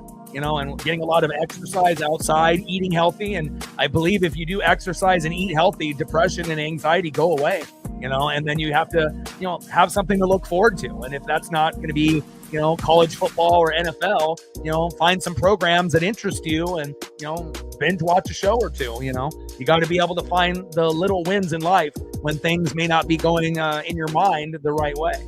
But I guarantee if you start eating better and exercising more, that depression and anxiety go away because you don't have time to be depressed or have anxiety because you're focused on, exercising and keeping busy. Facts. 2-2 pitch, high and away.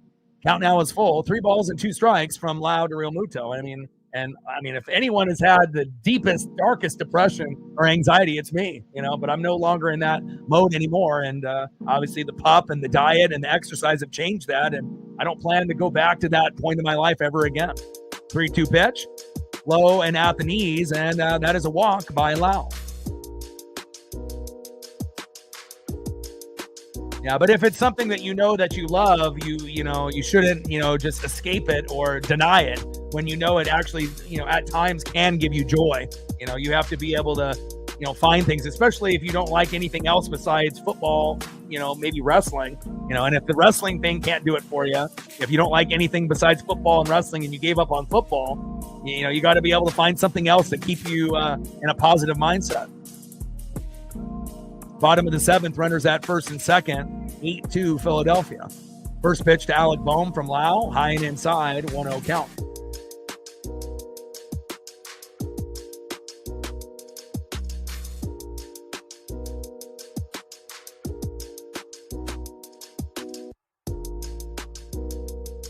Yeah, on the good side, Stroh's still losing. That's good. I guess if we lose, they lose, right? 1-0 pitch, high and inside. 2 balls and no strikes from Lau to Boehm. Yeah, back end of the bullpen is rough. and Oregon plays not this weekend, but next weekend. So I'll be, having to be able to divvy up my time. There's going to be a few days where it's going to be double headers, and I'm going to be exhausted, doing like Mariners first and then the Ducks, or the Ducks first and then the Mariners. And I'll still be watching Cougars and Huskies and Beavers and watching everyone else. And then also when we go to the NFL on Sundays, I'll have to do Mariners and, Sunday night football, Monday night, Thursday night. So we're going to be getting to a point with the Mariners being a playoff team. I'm going to have to double dip, and hopefully I don't get burnt out, but I'm going to try to do as much as I can. And it's definitely going to be exciting. 1-0 pitch, high and inside, 2 balls and no strikes from Lau to Bohm. And again, the Ducks are going to be good this year. Your Broncos will be good this year, with Bo Nix. And, who knows? In a year or two, they may overtake Kansas City if they fall apart with some injuries. If you had to choose one team in that AFC West to take the Chiefs spot, based on how the rosters sit, Denver's in the best position, over the Raiders and Chargers, at least at this point. 2-0 pitch, and Bohm pops out to first, and that is 2 away. But if the Ducks and the Broncos are your 2 favorite teams, they're going to be good. It's not like they're going to be bottom feeders and they're going to be terrible. So, you may not have the love for it now, but once the season starts, you might change your mind. I'm going to be watching. End of the 7th inning, 8-2 Philadelphia.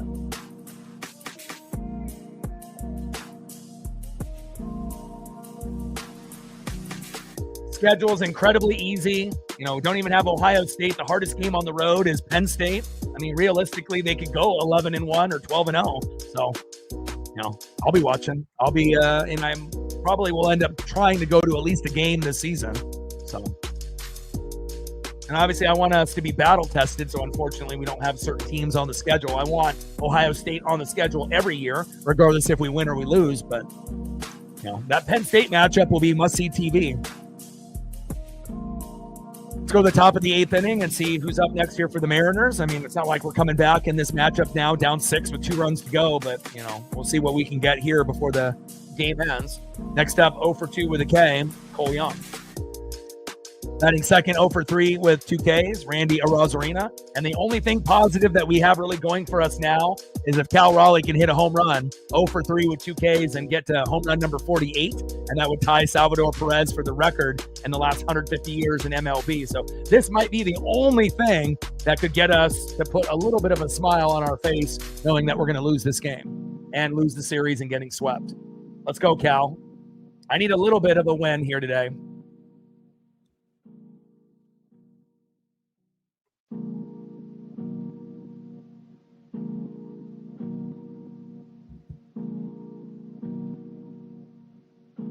Yeah, but why would you feel like a failure? You're not on the team. It's not like you're a player on the team.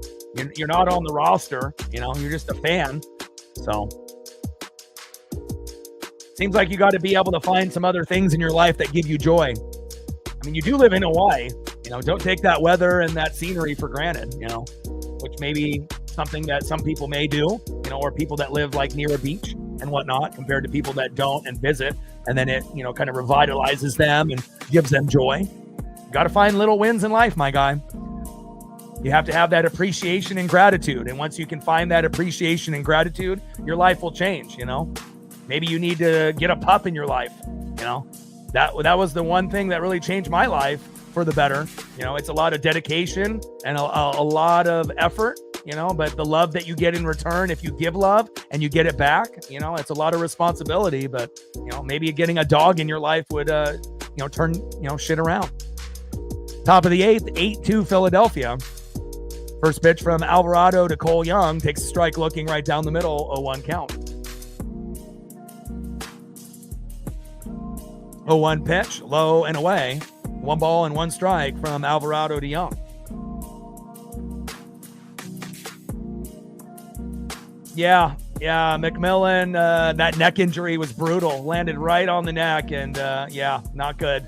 And again, so Godwin will be out early, Wirfs early, McMillan early, but still, we're going to be one of the best teams in the NFL, and a lot of the quote-unquote pundits and experts, feel that we will be one of the best teams, not only in the NFC, but in the NFL.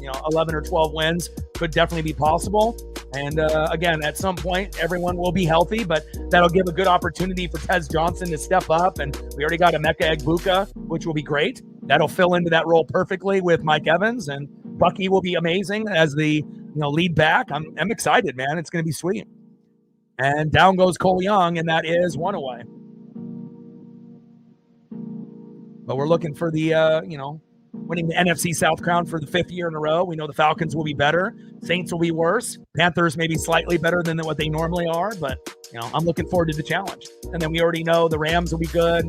We'll keep an eye on the Seahawks and the Cardinals in the NFC West. Obviously, we know Detroit will be good. We'll see what Green Bay and Minnesota do. And we obviously know the Eagles and the Commandos will be good as well, more than likely, unless there's any serious injuries. But should be exciting. You're always going to have a worst to first situation. So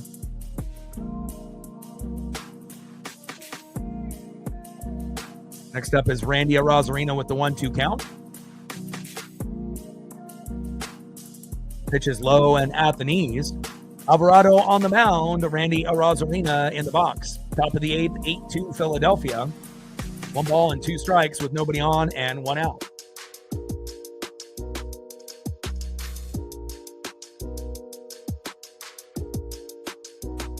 One-two pitch, low and at the knees. 2 balls and 2 strikes from Alvarado to Arozarena.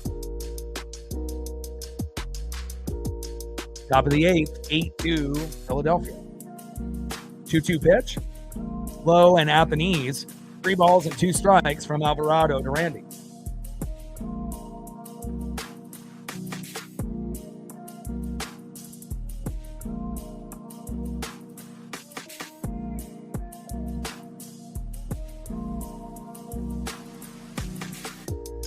Two-two pitch, low and at the knees. 3 balls and 2 strikes to Randy Arozarena. 3-2 pitch, and Arozarena grounds out to third. Throw to first, and that is 2 away.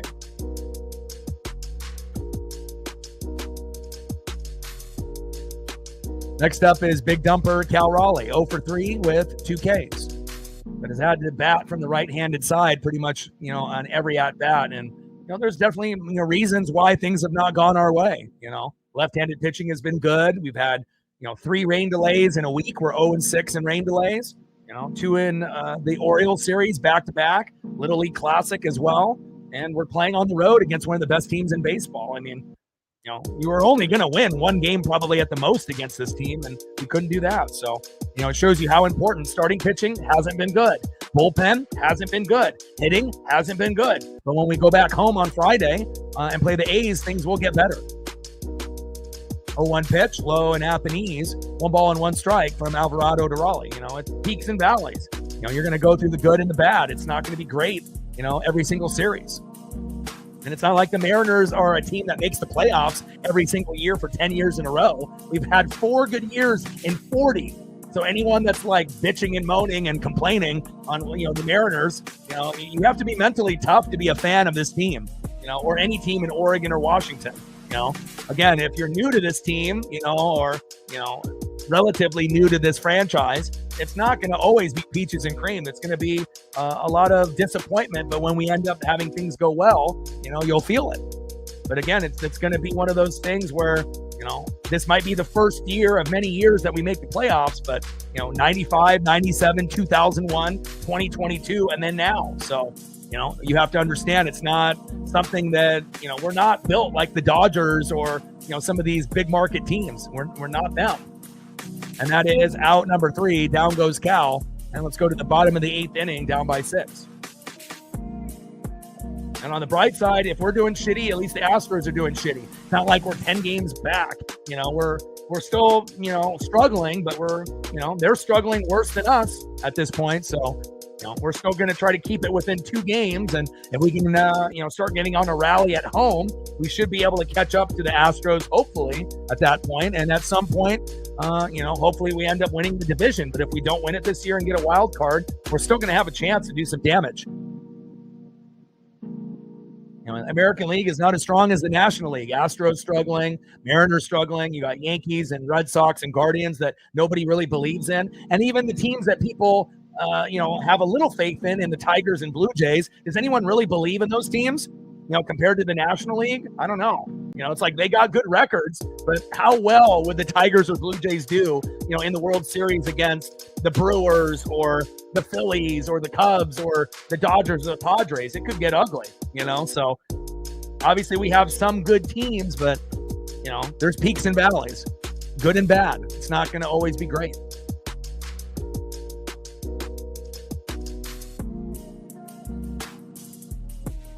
Padres with the Vetter Cup. Yeah, it's tough, like I said, it's not going to be easy. You have to be able to have at least 2 out of 3 things go your way: starting pitching, bullpen, or hitting. And if all 3 things are bad and then you're on the road, and remember, there's only one good team out of 30. 1 out of 30 that's good on the road, the Brewers. Everyone else is either a couple games above, at 500, or below 500. So, for people that are like, oh, why can't you guys get these wins on the road? Well, no one's fucking getting wins on the road unless you're the Brewers. But again, no one would know that unless you're looking at the stats. Bottom of the 8th, 8-2, Philadelphia. You have to put things in perspective. It's not just a Mariner thing, it's a league thing. First pitch from Lau to Bader. Low and at the knees with the strike looking there, 0-1 count.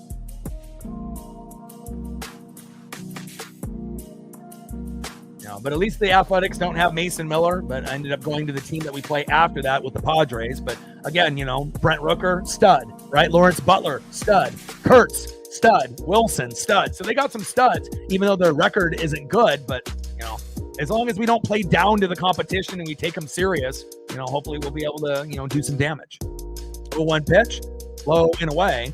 1 ball and 1 strike from Lau to Bader. And plus, we need the fan support. Like I said, having the fans cheer for us rather than going on the road and just getting blasted. That mentally can take a toll on anyone. 1-2 pitch, low and away. 2 balls and 2 strikes from Lau to Bader. Things will get better when we go back home.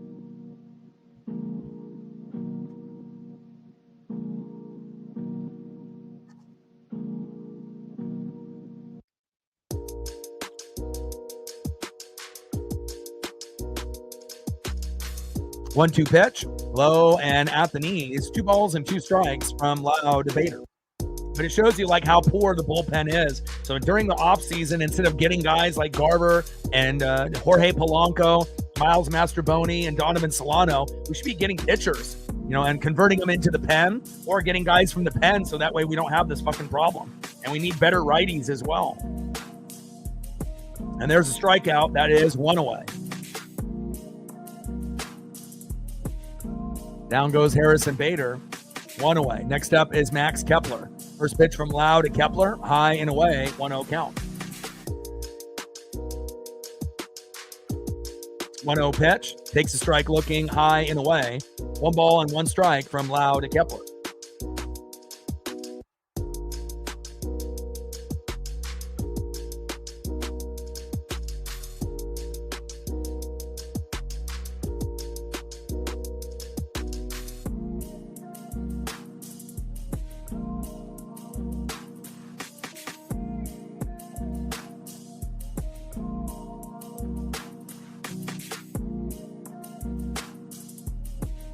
One pitch, low and away. 2 balls and 1 strike from Lau to Kepler.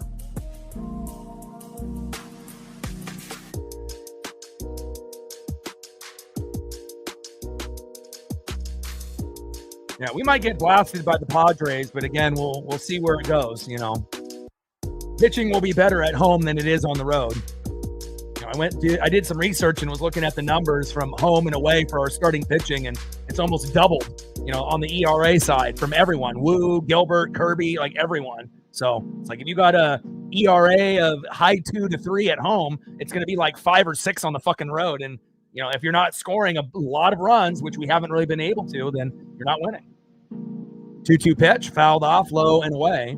2 balls and 2 strikes from Lau to Kepler. Bottom of the 8th, 8-2 Philadelphia. Now this game needs to end. I need to take my pup for another walk before it gets too hot out there.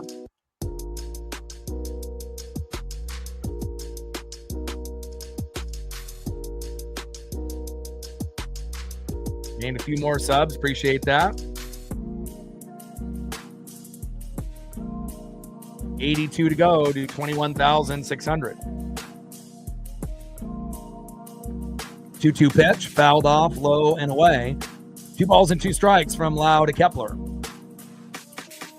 And 2-2 pitch, and Kepler doubles to right. Brutal.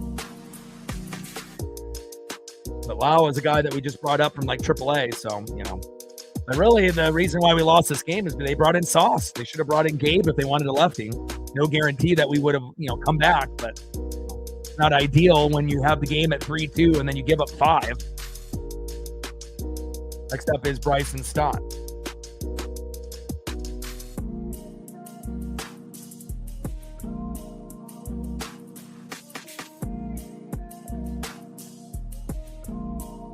All right, I need to get my pup some lunch. I can hear her whining in the other room. I'm going to go grab that for her real quick. 1-0 pitch, takes a strike looking high and away. 1 ball and 1 strike from Lau to Scott.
All right, I'm back. Looks like we ended up getting Stott out, 2 away. Next up is Trey Turner. First pitch fouled off, 0-1 count. A little dribbler there to get him out, I see that. 0-1 pitch, high and away. 1 ball and 1 strike from Lau to Turner.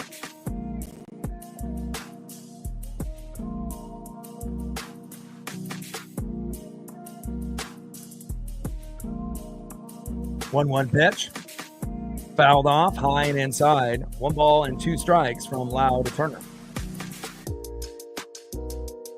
And Trey's been phenomenal against us.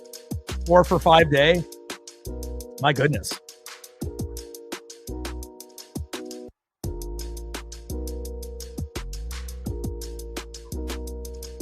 Bottom of the 8th, 8-2 Philadelphia. A triple, 3 singles, 2 runs, and an RBI. I mean, the last time I seen numbers like that was Ichiro Suzuki, and that was years ago. Would love to be able to have someone for the Mariners do that. 1-2 pitch. And Turner with another single. Holy cow. 5 for 6 day for Trey Turner. What an incredible player. Wow. Next up is Kyle Schwarber. Now make the bleeding stop, man.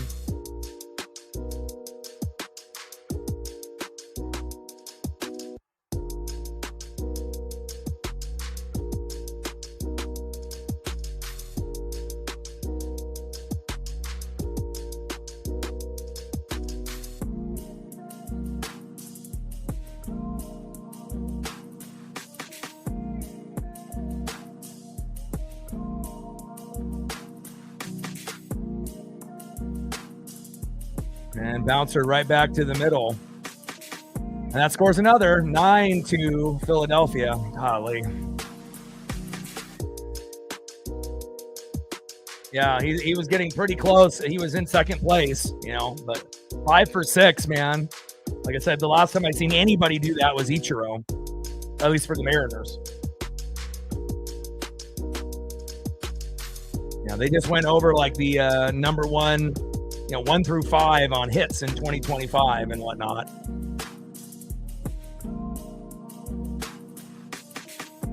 Fourth 5-hit game of his career. Unbelievable. Oh, look at Schwarber. He said, let me join the party. Bye-bye. Schwarber, 340 feet, 11-2, Philadelphia. Gosh. Man.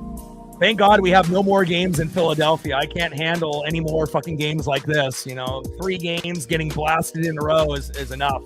After having to go against the Orioles and Mets and have not, things not going our way. Make it stop.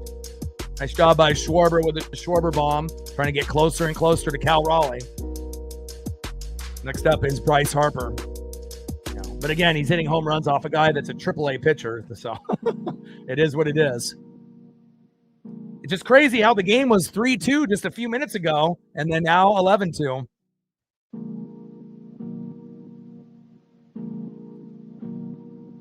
First pitch to Harper, takes a strike swinging, 0-1 count.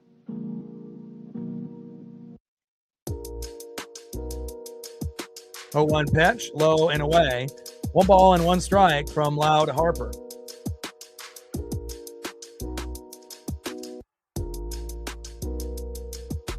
Kind of cool to see Cal and Schwarber at the top rather than Ohtani and Judge every year, having some, other guys that are showing out. I mean, it's like we always see Judge and Ohtani when they're healthy at the top every year. Kind of cool to see someone new. And we got 2 guys that are obviously new at this point. 2-1 pitch, fouled off right down the middle. 2 balls and 2 strikes with nobody on and 2 outs. Shows you how important bullpen pitching really is.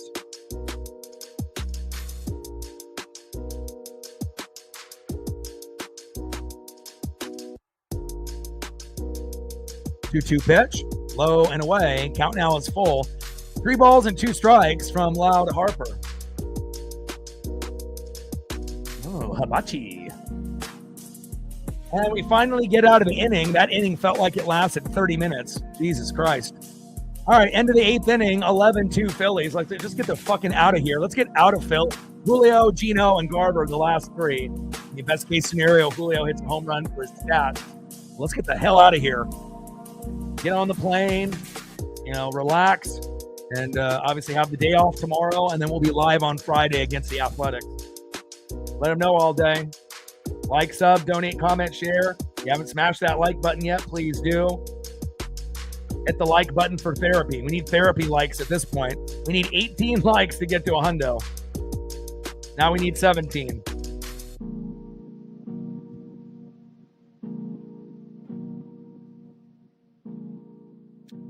But it shows you, we're not on the same level as some of the elite teams.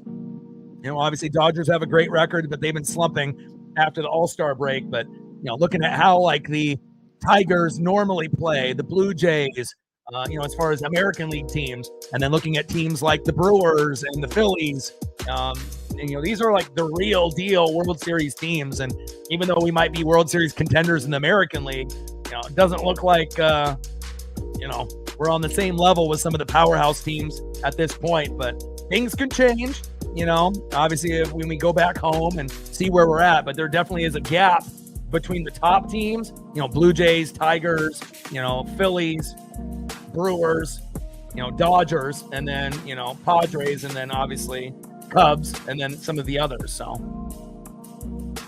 oh man.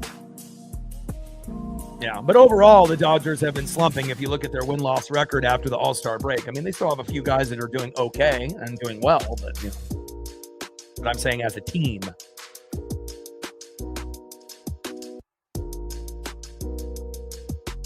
And one guy doesn't make a team, too, so.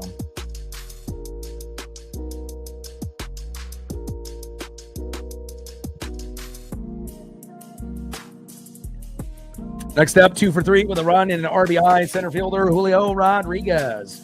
Batting second, third baseman, Eugenio Suarez. Both of these individuals hit home runs for us, but it just wasn't enough. And then batting third, Mitch Garver. First pitch to Julio from Ross. Takes a strike looking right down the middle, 0-1 count. Yeah, not ideal, unless they end up being, in a funk at that point. But the chances of the Dodgers being in a funk at that point in the year, yeah. But you never know. I've seen crazier stuff happen.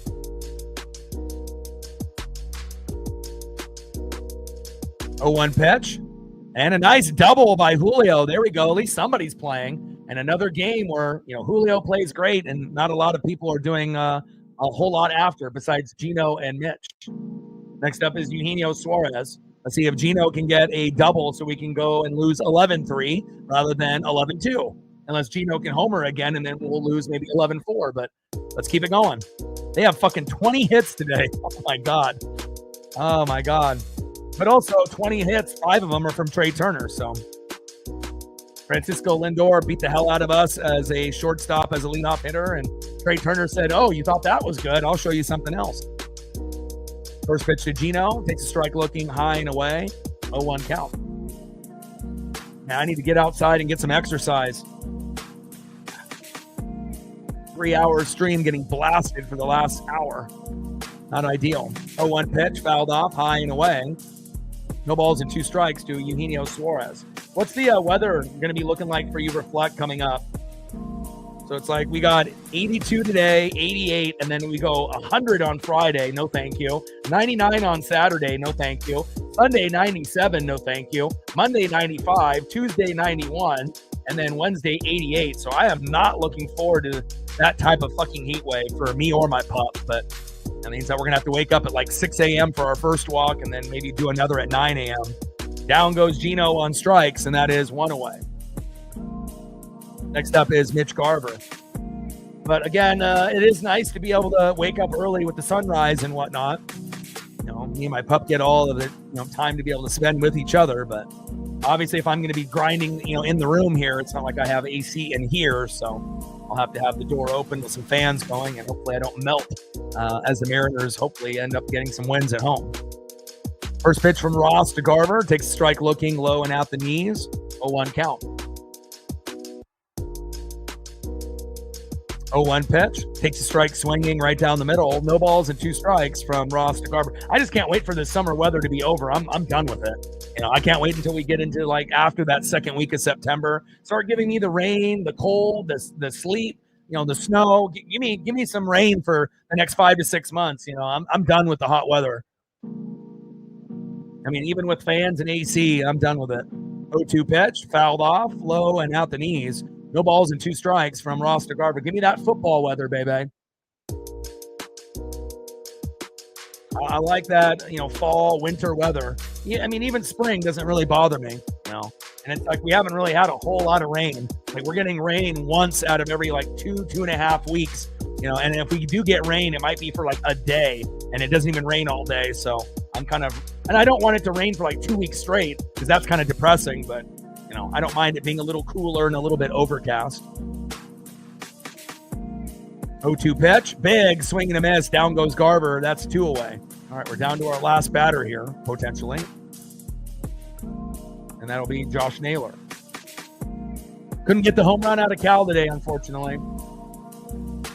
But I do think he'll homer against the Athletics, though.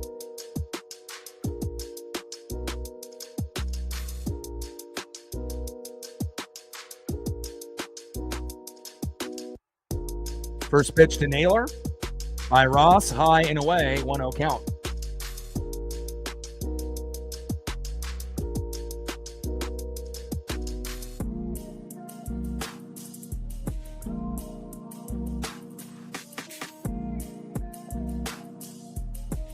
Now, definitely one of the worst road trips of the year for us. But, it's baseball. It happens. 1-0 pitch, low and at the knees. 2 balls and no strikes from Ross to Naylor. Top of the ninth, 11-2 Philadelphia with a runner at second. Julio with 2 outs. At least Julio had a great game today. But again, most of the time when Julio has a great game, usually no one else does. We were lucky enough to get Gino to homer and Garver with a hit, but again, when you're playing a team like this and they have 20 hits and 11 runs, and you have just as many errors as runs too, and you only have 5 hits for the day, that's a recipe for disaster.